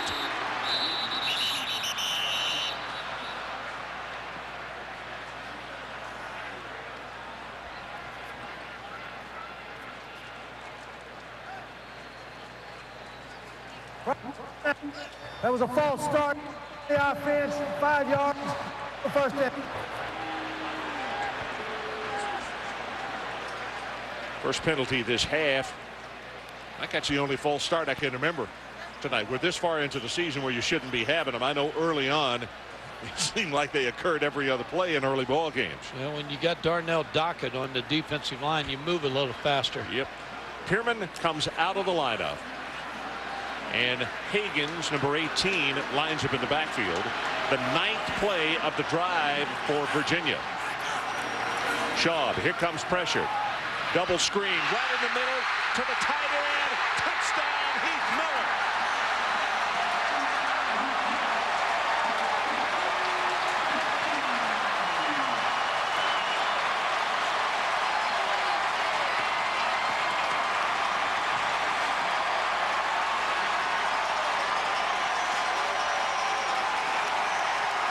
Connor Hughes comes on to attempt the extra point, trying to make this a 2-point ball game at the 7:50 mark of the 3rd quarter. Good pass, knocks it home. That's what we got. We'll take a break. There's a really nice call. Take the double screen. Yep. Set the double screen and the tight end right over the middle. You see the delay. Miller, and he just drips out right there, makes the catch, scores the touchdown. 7:50 left 3rd quarter. 16-14. Florida State's lead cut to 2.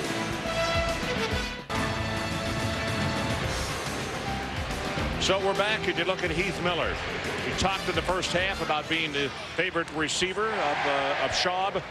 Very good friends, totally on the same page. And what a great play call. After the kickoff, we'll come back and Mike will analyze exactly what happened on the play. Kirk Smith prepares to kick it off. I think the play calling for Virginia since the 2 touchdowns have been excellent. They have really done a good job of carving up Florida State's great defense. Cromartie and Washington, the 2 deep men. This is returnable from the 1-yard line. Cromartie. And Cromartie, whoa, does he get hit at the 17-yard line. Take it away, Mike. Miller on the hit. A good play call here. Double screen. Both these guys are going to come out here. He pump fakes it here. But watch Miller sit right in there. And he's going to let everything move out of the middle. And then he just pulls up in there and gets in there for the touchdown. A great play call. Now Chris Ricks got the answer. Well, this crowd is definitely back in it.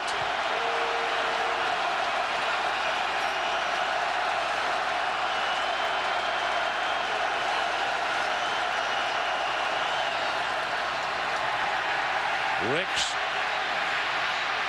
takes it as far as he can, runs out of bounds at around the 27-yard line. Blackstock was the man who was in hot pursuit.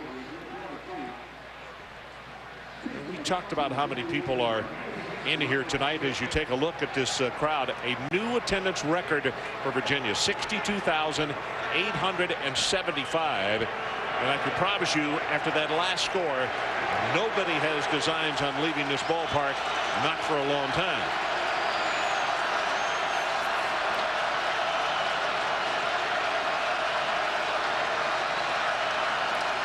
First down, Jones straight ahead, and they're going to knock him down.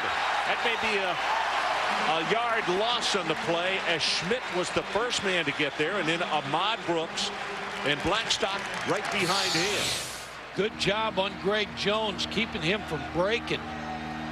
There's no place for him to go. Brennan Smith, you know Maryland's watching this football game tonight because they need Florida State to get a loss. Virginia does. The whole ACC, if they're going to make a run for it, has to get a loss on Florida State. Second down at 10. A change in the defensive call, and I'm not sure everybody's on the same page for UVA. We'll find out. Rick's going to run it, and he'll step out of bounds as two Florida State linemen collided. One of them, David Castillo, the center, who has been nursing an injured foot. He is up, but he's limping back toward the huddle. There he is right there. We didn't know how much we'd see of him tonight. It's been well documented that he needs surgery on that right foot. But they're trying to get everything out of him that they can. Third down. Yeah, Chris Ricks can hurt you running the football, and he's done that a few times tonight.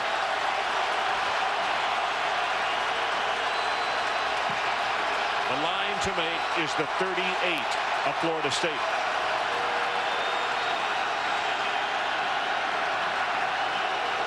Here comes a blitz by Virginia. Quick pass. It is caught right over the middle, and they left him all alone. Was Sam. Ron, they had the right call on. They had the blitz on. They had Jay Dorsey sitting right on the route for the interception. You see the blitz right there. Curry coming on the blitz. Now number 15, Jay Dorsey, is sitting on this route. There, right there, he went by. Florida State very fortunate they didn't get that picked off. Wow. Well, you're ever right. Jay Dorsey was up in the sky, very close. Leon Washington, the tailback now, was across midfield with the first down, and he'll get the handoff. Tries to take it to the right boundary, cuts it inside. Is going to go inside the 30, and that is a gain of over 10 yards. It is a gain of 13 totally. See, you got a guy like Greg Jones, and on defense, you're getting used to that big guy, and all of a sudden they bring Leon Washington into the game. He's got some moves now. He'll juke you, and he's got some speed up the field. Good changeup for this Florida State offense. Profonso Thorpe, the wide receiver, scored a touchdown earlier tonight, 79 yards, with an outstanding block on the outside.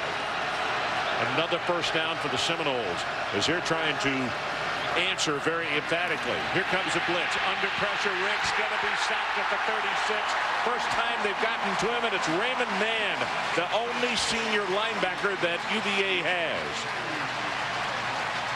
Virginia coaches have done a great job here in the second half. Al Godin bringing Raymond Mann, number 47. He doesn't get blocked. Remember, now you got a patched up offensive line for FSU. Clock runs about to go under 5 minutes to play third quarter. 16-14 Florida State.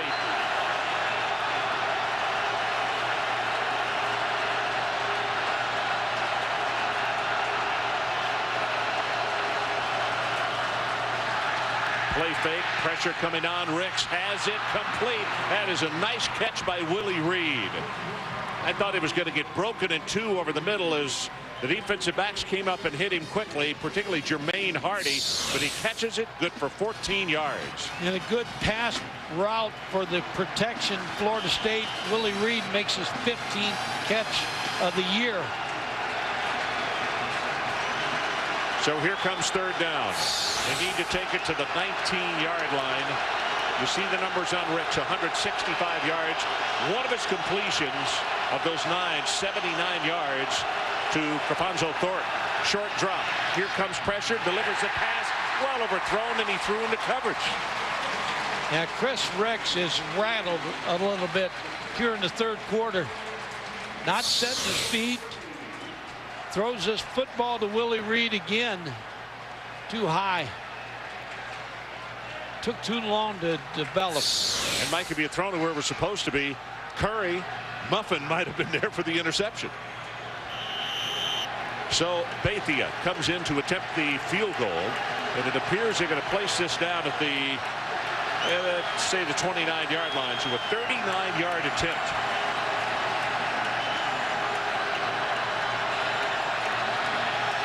Good pass, good direction. I mean, right down the middle, and he splits it. So let's take a timeout. 4:04 left in the third. New score, 19-14 Seminoles. 4:04 to play third quarter. You know, Mike, you have to put an asterisk by one play that occurred, and that is the catch by Lorne Sam. Big catch. And he's a youngster we didn't even have on our depth chart because they already had given us about 8 wide receivers. But his getting wide open and that big play that took him across midfield is what extended that drive. That was big. Well, that ties a career high for Bethia. 4 field goals in a ball game. He had 4 against Colorado back on September the 20th. He prepares to kick it off.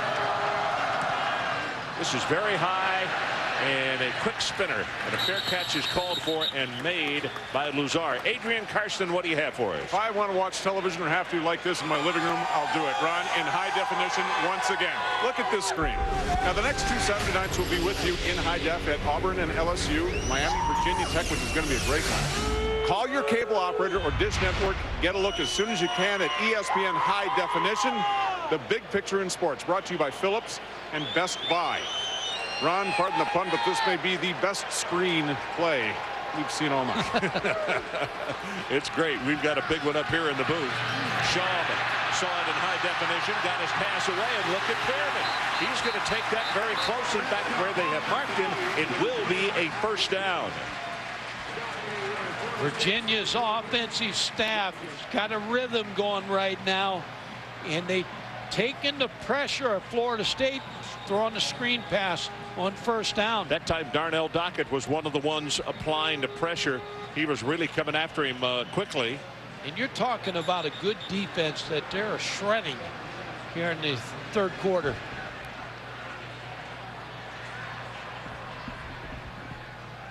You know, I was just checking with Big E here on stats. Dockett has been averaging almost 3:51. Almost 3 tackles for a loss a ball game. He doesn't have a tackle for a loss tonight. No, the ball's being thrown quickly by Matt Schaub, and so there's no chance of getting to the quarterback on a sack, and then the running game has kind of been nil. Quick pitch comes to Pearman. Blocker in front, tries to turn the corner. Does for a moment, and they'll wind up with some positive yardage out of it. Pat Watkins, the man who pushed him out. Reese Davis, let's check back with you. One of 5 unbeatens in the land. TCU down against UAB. This is Lonte Hobbs in the fourth quarter, and Lonte Hobbs scores. 2-point conversion puts the Horned Frogs up by 3. Still plenty of time to go down in Fort Worth. Mike and Adrian and I were there for his coming out party last year against Southern Mississippi on a, well, that was a Wednesday night game, wasn't it? Wednesday. And Lonte Hobbs is the real deal. An outstanding running back. Schaub, draw play. I mean, they're throwing everything as far as a changeup, the slider, the curve. They're trying to make Mickey Andrews think of a lot of different things in this ball game. That's a good analogy because they're throwing a lot of pitches in the first 6 games, only giving up 4 touchdowns. Leads the NCAA. Tonight they've given up 2 already. Third down. They've been off balance, and that's what a good hitter is, off balance against all those pitches. Let's see, they need to take it to the 49-yard line. 19-14, Florida State leads. We're about to go into 3 minutes to play third quarter. Schaub right up in the middle, lobs the pass, What a great spin move, and Anderson will have the first down. It was almost like he sensed the defender and spun right around him. Ottawa Anderson has 18 catches now for this Virginia offense. Just picking the underneath coverage of Florida State apart.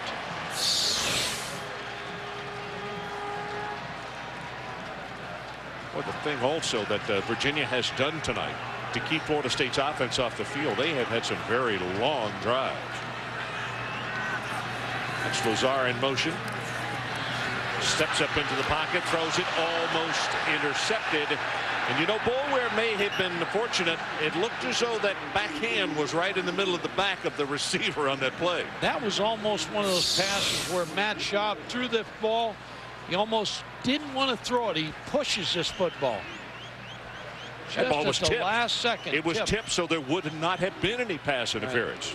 Trying to get the ball to Williams, the freshman. Chauncey Davis was the man who was coming with the pressure and tipped the ball. Still another defensive lineman at Florida State has played this evening. They said they would rotate 10, and they do. Right over the middle, Pierman. Pierman catches the ball well, really cleanly, really does. and No, you're secures right. it.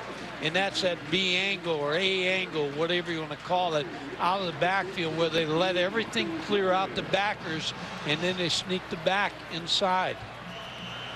It's a good down. It's like a run where you pick up 4 or 5 yards. Yep, they need about 5.5 on this one. It is 3rd down. Alvin Pierman having a good night.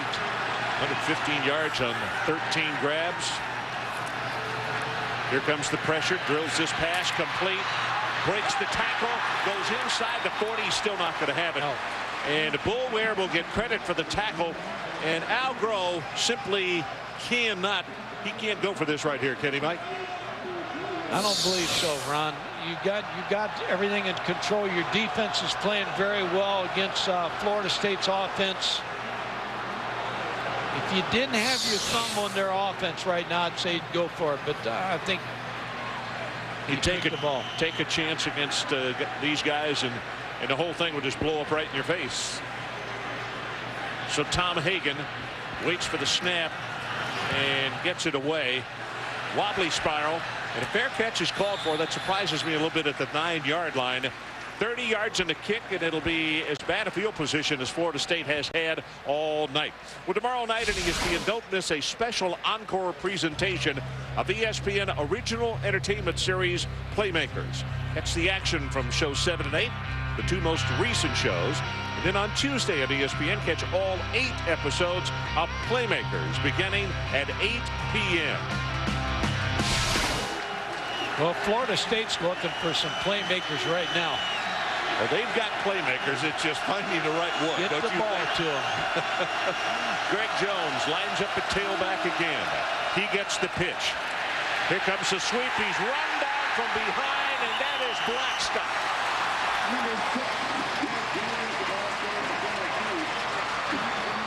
Ron, that's impressive. That's why the nakeds are going real well, because nobody's checking on the backside. 10 sacks as a starter in the freshman year. Blackstock just runs down Greg Jones. That's why you got to hold him on the backside with a naked play. You know, the numbers on him his senior year in high school and his prep year put together, he had 49 sacks in 2 years. You see why with that kind of speed. 2nd down and 10.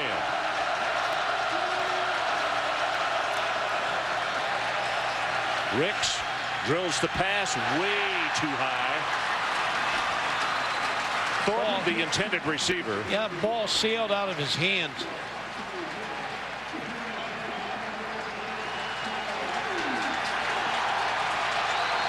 QB comparisons tonight. Matt Schaub having the better night. A lot of short passes in there, but it doesn't matter. 298 yards. 3rd down and 10. Closing moments of the 3rd quarter. Crowd again on their feet here in Charlottesville.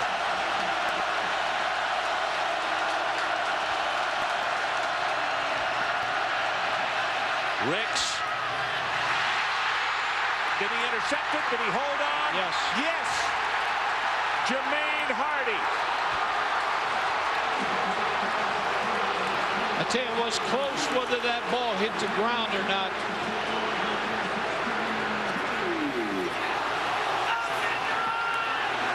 They're saying it did hit the ground. Very close.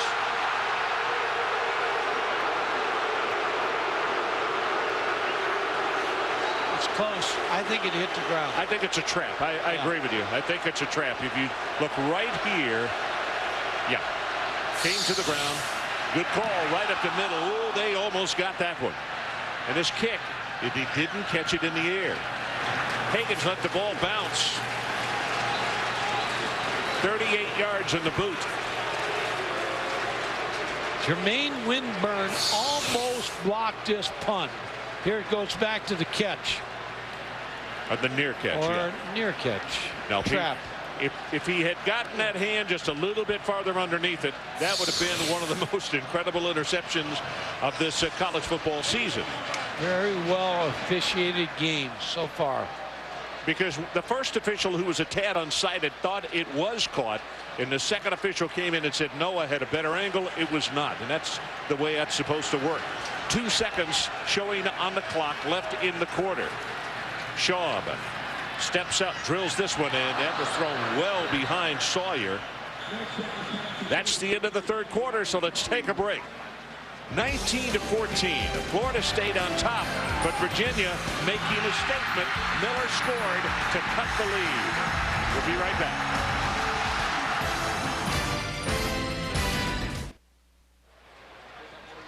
Well, as we prepare to start for the fourth quarter, I was here November the 2nd, 1995. UVA won that. All I can say about that is that guy's taken a lot of classes here in Charlottesville. If he has not matriculated in that length of time. Marcus Higgins in motion. And Florida State, after a timeout, had too many men on the field, and they had to call timeout. Again, a lack of concentration. Now, Mike, I'm going to ask you a question, though. Who is Sawyer? Will Virginia come back and run the same play? That was Higgins in motion. I think they're getting ready to run a trick play off that set right there. I think we're going to throw to him a backwards pass and then let him throw the football. Well, I think it'll stay on, because when you come out of a timeout, I know Al Groh was in the huddle. I always like to watch the head coach in a timeout. He was very demonstrative, so it could be a trick play coming up. You see Hoffman heading up the tunnel. You know, in their 5th season in the ACC, Florida State suffered their only loss of the ACC. Remember this play against Virginia? Warwick Dunn struggling to get to the end zone line. Did not. And the Cavaliers won it 33-28. Since then, the Seminoles, well, to date, the Seminoles have only lost 5 games in the ACC. Look at George Welch. That was his ball club who defeated Florida State. And Poindexter, well, he is a graduate assistant here.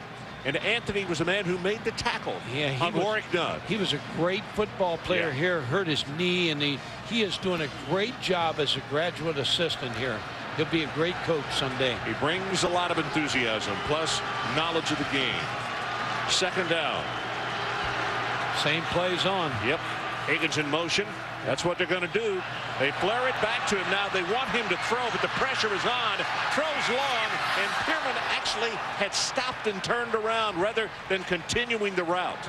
They had the trick play on. Anytime they, you know, up here, the coaches were looking at Al Groh in the huddle too. They kept it on. Higgins, a quarterback in a wide receiver, threw this football.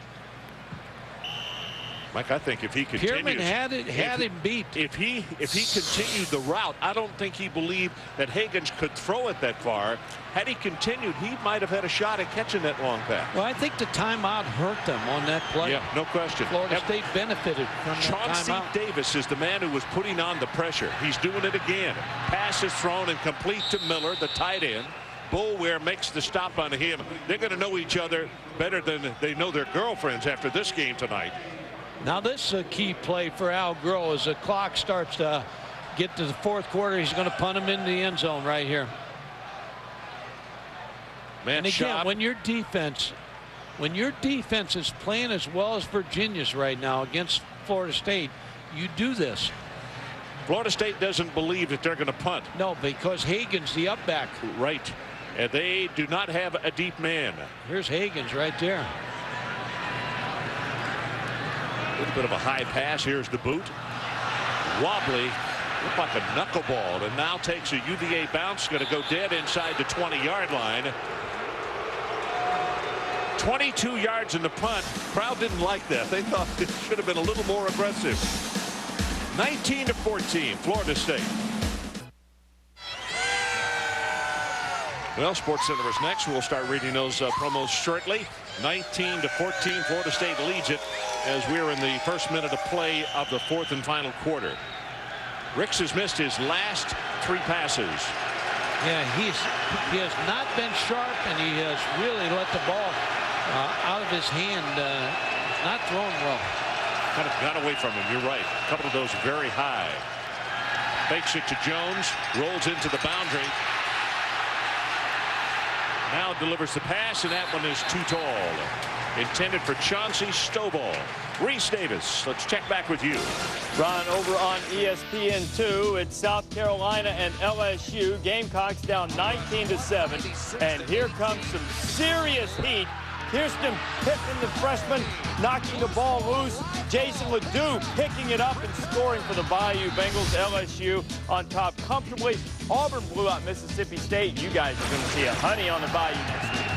Boy, I'll tell you what, we will be down at Baton Rouge for that meeting between Auburn and LSU next Saturday. Meanwhile, Jones takes it and is going to be shoved out of bounds, well short of the first down. It'll be third down, Florida State. I don't think there's a team playing as well as Auburn right now. They have hit the button. They're moving. Cadillac is running over people. I saw him run over in Mississippi State today. 6 touchdowns today, new record. But you know what, Mike? Still, everybody looks at that. What's winning for Auburn is the play of the defense. They're getting them the ball in great field position, and that's always the story. Leon Washington comes in at tailback.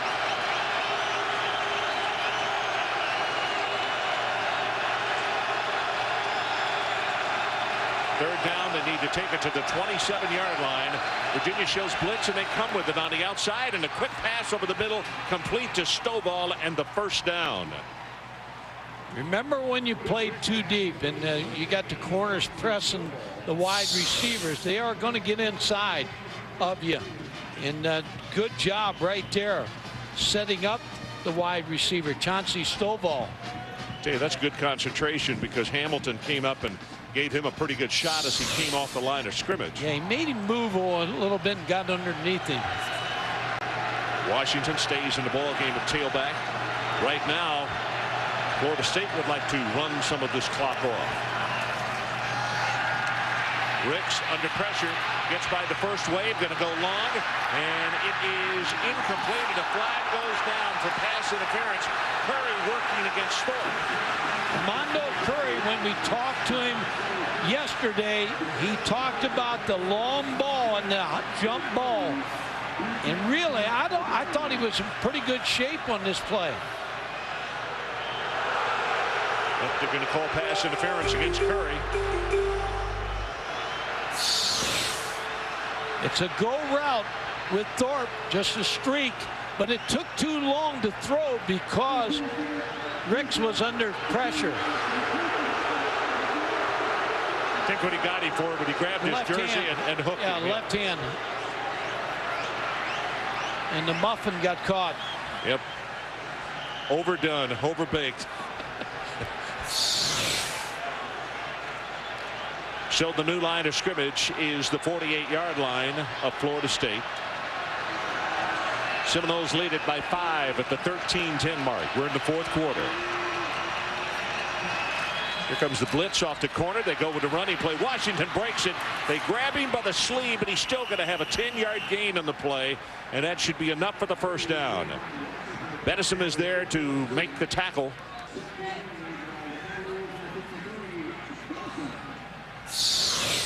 I think the fans are upset here. Think so? A pass interference call. They still haven't got over that. The guy is not an English major, but a bad grammar major. They need to rally around their defense right now. Forget about that. Total yards, Virginia having their way. Washington did not quite pick up the first down. So with 2nd and short, they'll give it to the fullback and straight ahead Coleman. And he, I believe, will have the first down. Yeah, for Florida State. Melvin Massey will make the tackle for the Virginia Cavaliers. A lot at stake here in the 4th quarter. Ron, you talk about the ACC race is at stake. Bobby Bowden, Joe Paterno, and a coaching winning record. There's one behind Paterno. Good time tonight.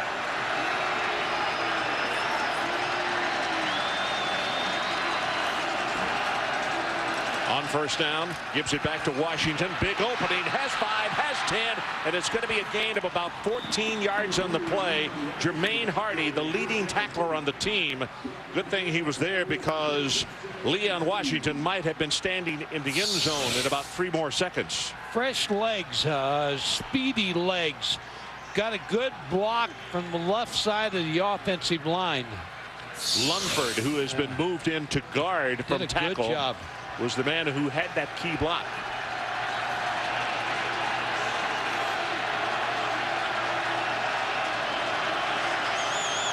.43 yards and 9 attempts by Washington. They'll give it to him again, and this time he slipped and fell. You know what? I'm not so sure. Ricks is limping as he came out and completed the fake. He tripped him, or I don't know, Mike. They may have hit. Yeah, I'm not so sure that they didn't because. Take a look at it here. See if they collide. Yep. Stepped on him. Yep, sure did. And that's the reason he was limping and the reason Leon Washington went down. Ron, this would be a good time to run a naked. Some kind of run outside by Ricks where he can get outside and throw the football.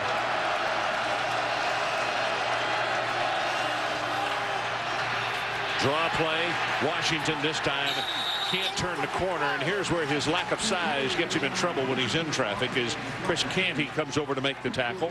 Well, Canty's had a good night too on defense. He has. This is a very good young defensive team by Virginia.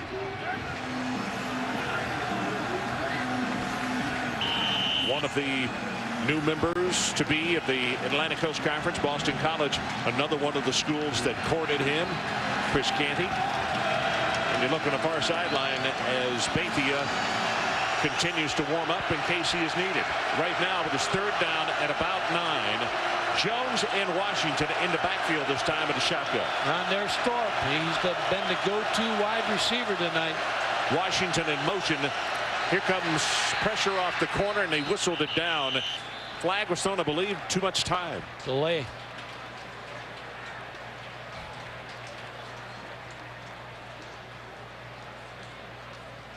There was no snap.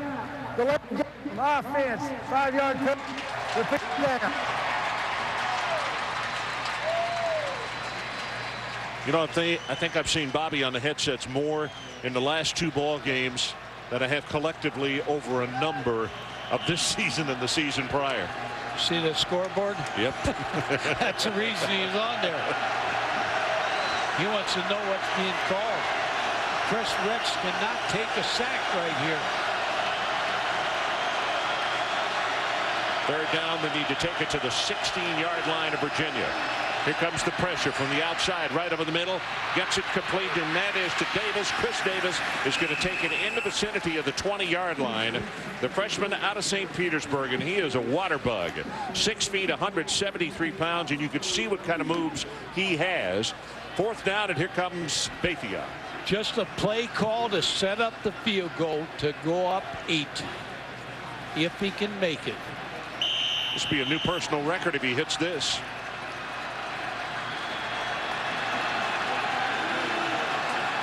.38 yards on the attempt. Already 4 of 4 on the night.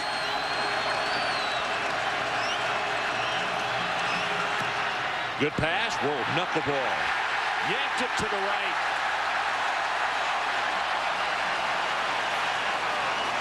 And the crowd loves it at the 8:39 mark because they know full well they are within one score of going in front of Florida State. A big miss.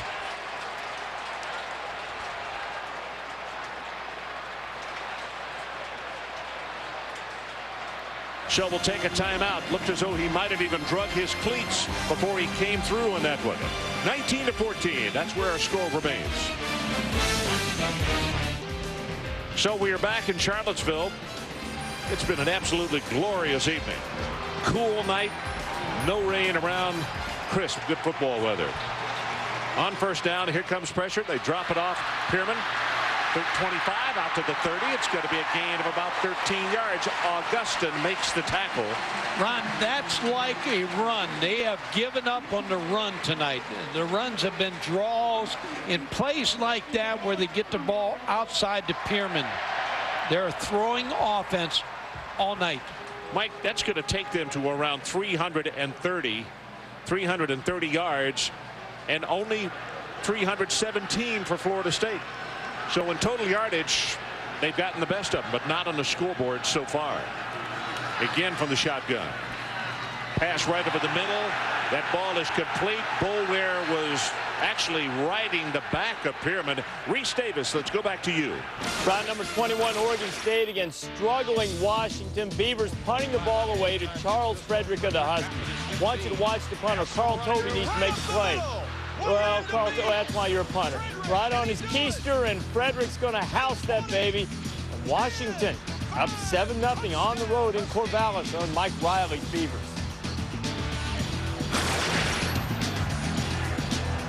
All righty. Our situation here.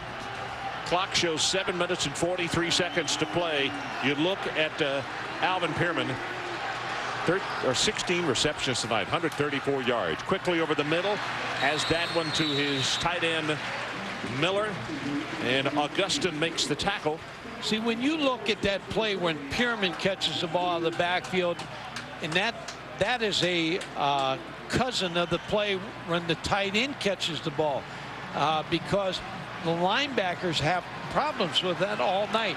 A pass offense tonight for Virginia. 326 passing yards. Matt Schaub wasn't looking, and the ball was snapped, and very wisely gets on the football back at the 23. Good heavens, on an important third down play, and now the most difficult thing for Virginia, not having a good punter. They're going to give it back to Florida State in good field position, and they miss the opportunity. Unless he gets one off. A big mistake by Virginia. Matt Schaub. Yarbrough snapped the ball, and he was not ready. They get a good pass, and here's the boot. Well, this thing here is just another knuckleball at the 45, and hit immediately is Washington, and a flag is down at the 32-yard line.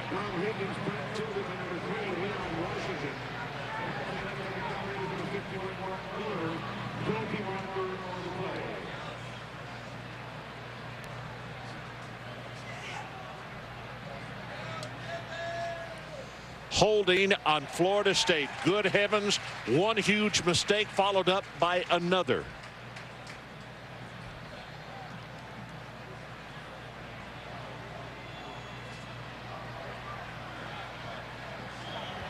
We have holding by the receiving team. That's a post-scrimmage kick foul. The penalty is administered from the end of the kick, 10 yards. We'll play 1st and 10. That helps the punt. Oh, are they fortunate, though? They still have the football rather than Virginia picking up a first down. So there's a timeout with 6:19.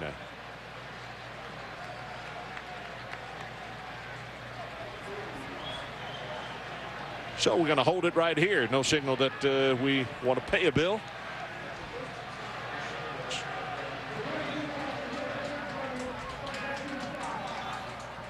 So now we're going to go away.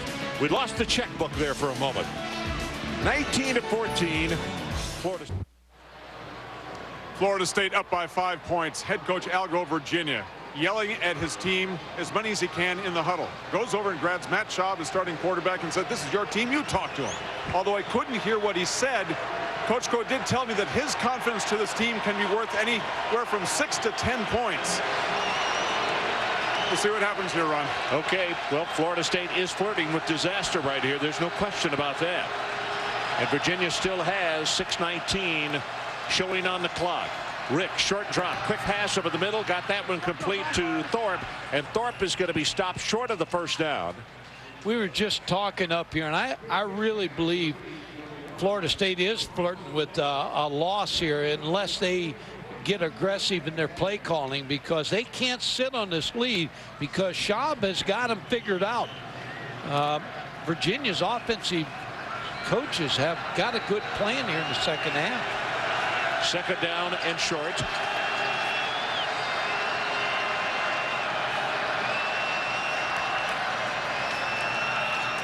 Goes to Jones, and Jones is going to be tackled. Nope, he came out with a second effort. Let's see where they're going to give him forward progress. I believe he'll have the first down as Canty and Brooks combined on the stop. I believe Florida State needs another score to put this one away, because if Virginia's defense can stop them right here and give Matt Schaub the ball back, they got a shot. Well, as Florida State takes it over 1st and 10, well, we'll get back to this in just 1 second.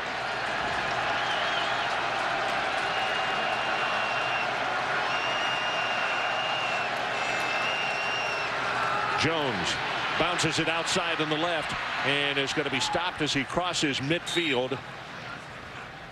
So as Florida State scrimmages with a second down, let's take a look at the new color of money, the redesigned $20 bill, which is now in circulation. And Virginia's trying to keep Florida State away from that $20 bill right now. That's exactly right. That is the area of the field that if they get there, then they've got this game won. Chris Canty, who has had an outstanding game tonight. Talk about a guy that is all airports, 6'7", 280. He is a great looking specimen, and he'll play on the next level. Blitz coming off the corner. They go straight ahead with the running play, and Dean is the ball carrier. Reese Davis, let's check back with you quickly. All right, Ron, TCU trying to remain unbeaten. UAB trying to knock them off their pedestal. 27-24, and Chris Peoples going to come up with a game-saving play for the Horned Frogs. Still 5 undefeated teams. TCU's one of them. 27-24 over the Blazers. All righty. Here, Patterson and his guys, congratulations as they keep the string going. We have now gone under 4 minutes. And the crowd sensing the urgency with the third down and short. And now a timeout has been called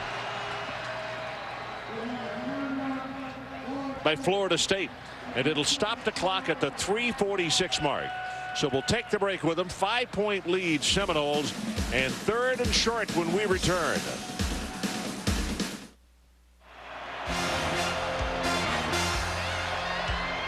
Jack and Phil, are they at odds? And unraveling the Big Ten. Plus, post-game extra on ESPN News. 19-14, Florida State on top, third down and short. And immediately following this one, we'll be heading back to Bristol and Sports Center. Quarterback sneak, and Chris Ricks will pick up the first down. Robinson made the tackle for Virginia. And now here comes a late flag. It's going to be against Florida State, I believe. You know, I think Paul Irons, the tight end, may have shoved somebody from Virginia after the play was over. I don't know if he had been shoved prior to that or not. Now, there's the initial signal, first down. The play was a first down. After the ball became dead, the personal foul by the defense and a dead ball personal foul by the offense. The penalty's all set. The down and distance is unaffected. It's 1st and 10. Okay, so it not affected because of being a post play foul against both. Yeah, big play right here because there's a punch by Chris Ricks. We've seen it all in the last couple of weeks, a choke, and And then a punch. Well, at least he didn't park in the wrong spot.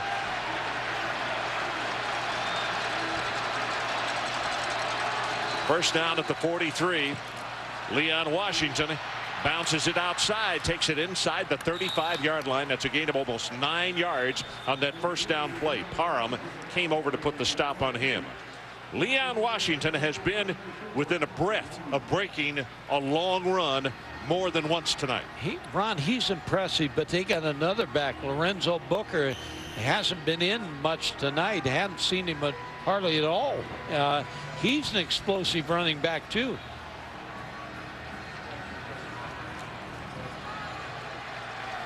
Well, season high tonight for Washington, 53 yards on 12 carries. Clock runs 2:44, now 2:43. In Washington, nothing outside, keeps it in the middle, breaks off a tackle, and is still on his feet inside the 20. What a good second, third, and fourth effort by the young man from Jacksonville. That's 18 yards in the play. Curry and Hardy both just couldn't hold on to it. Well, you just talked about him being impressive, and he's an impressive back. Cuts back and then makes a couple moves in the hole and then springs loose in the secondary. Now Virginia, with the clock moving, has got to start using their timeouts. Virginia has all 3 of their timeouts remaining, and we are getting very close to 2 minutes remaining in this ball game.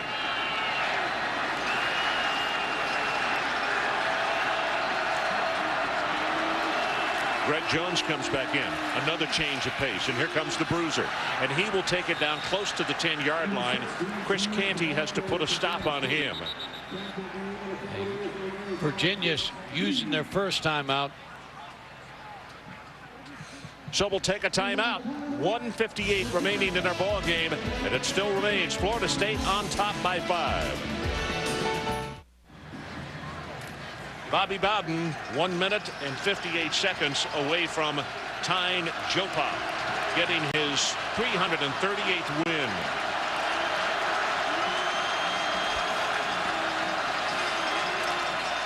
Jones right up the middle, bites hard. He's going to have the first down. He'll move the chains. Schmidt on the bottom of the stack to make the tackle, and he is going to be officially down to the 6.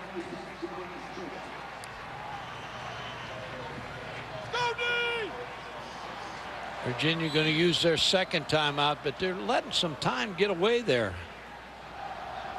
Well, they got one left. Yep, got one left. Florida State, of course, has one, but they don't really want to take it if they don't have to. Next Saturday night, we will be in Baton Rouge, Louisiana, for a key SEC matchup between the LSU Bengal Tigers playing host to the Auburn Tigers, who has, if you mentioned back in the third quarter, maybe playing as well and have righted their ship as well as anybody in the country. Yeah, it's going to be a great game. LSU winning tonight at South Carolina. It's set up for both those teams. Now, you can't rule out Ole Miss yet because they're still undefeated in the West. But a headline game next week, the Cadillac. David Cutcliffe and his guys in Oxford, undefeated in conference play. And I think they get Arkansas this coming week. Yes. Well, I'll tell you, Ron, we're 2 plays away from the quarterbacks kneeling down here and running this clock out.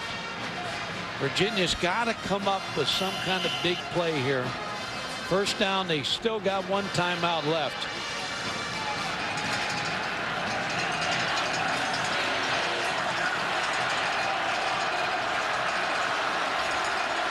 Time is back in. 1:47 left in the ball game. Ricks straight ahead, and this time it's B.J. Dean, the fullback, carrying the ball again. A flag is down. Canty came off the bottom of the stack and I think was trying to call that last time out, wasn't he? He didn't realize that and now here comes in a late flag.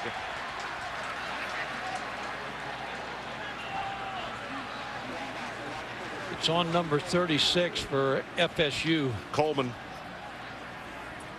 You could see teammates pushing him back, and there was a player who was down for Florida State. It looks like B.J. Dean, who is injured. offside Virginia, unsportsmanlike conduct against Florida State.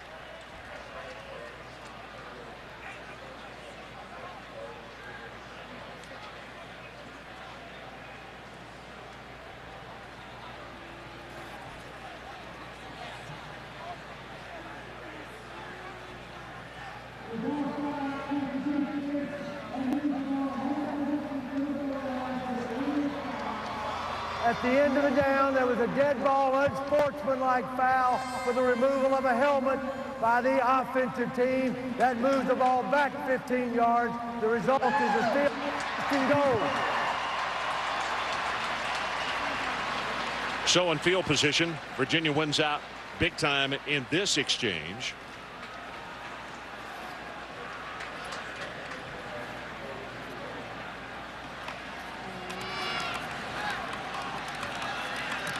And Dean is being helped off the field, but he's going off under his own steam, which is good for Florida State followers. And I think Bobby is upset about the taking the headgear off penalty. Now the clock is whistled back in. Virginia did not use the final timeout. They're going to have to move quickly here. Florida State's not going to be in a hurry to snap this ball. They can wait until 1:15 to snap it. And Ricks snapped it early. Gives it to Jones, and Jones will take it down to around the 13. Schmidt makes the tackle.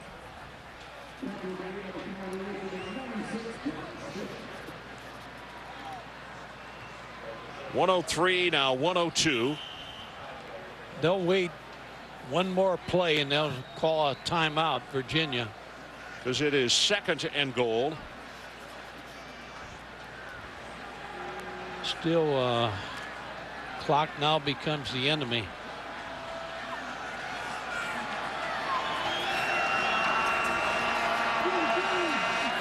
Ricks this time runs it all the way down to 1 second. And Jones squeezes through a small hole, fights his way down to the 6-yard line, tackled by Blackstock. And a final timeout was taken at the 28-second mark. Well, tonight our player of the game is brought to you by Russell Athletic, and actually it is co-players of the game. Matt Schaub, 326 yards throwing, 2 touchdowns, 1 interception. And Alvin Pierman, the tailback, 16 receptions, 134 yards. And Ron, is even though they lost 2 individual performances tonight by Schaub and Pierman that were electric and did the best they could against a great defense. By the way, we just found out that Pierman, with his 16 receptions, that ties an ACC record for a ball game. Yeah, and go back to Ron, one big play, the muff snap. Yep. When Matt Schaub was in the shotgun and the ball was snapped behind him, that was a big play in this football game. Then we'll take one more look at it. 3rd down and short. I think 3rd down and 4, Mike.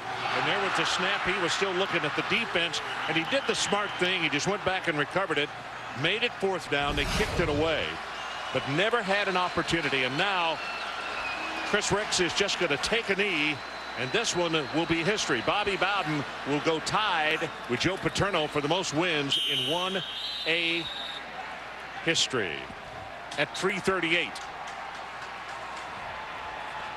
Big win in the ACC on the road for Florida State. Keep that lead. Bobby Bowden again tied for most wins.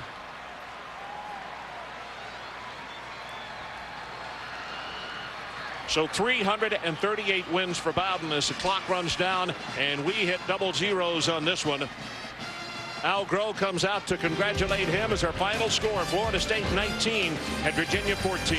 Coming up next on ESPN Sports Center and over on ESPN News, it's the press conferences. For more, log on to ESPN.com, your home for college football on the internet. And now for Mike Gottfried, Adrian Karsten, and our entire crew, this is Ron Franklin. This has been a presentation of ESPN, the worldwide leader in sports. Good night, everybody, from Charlottesville, Virginia.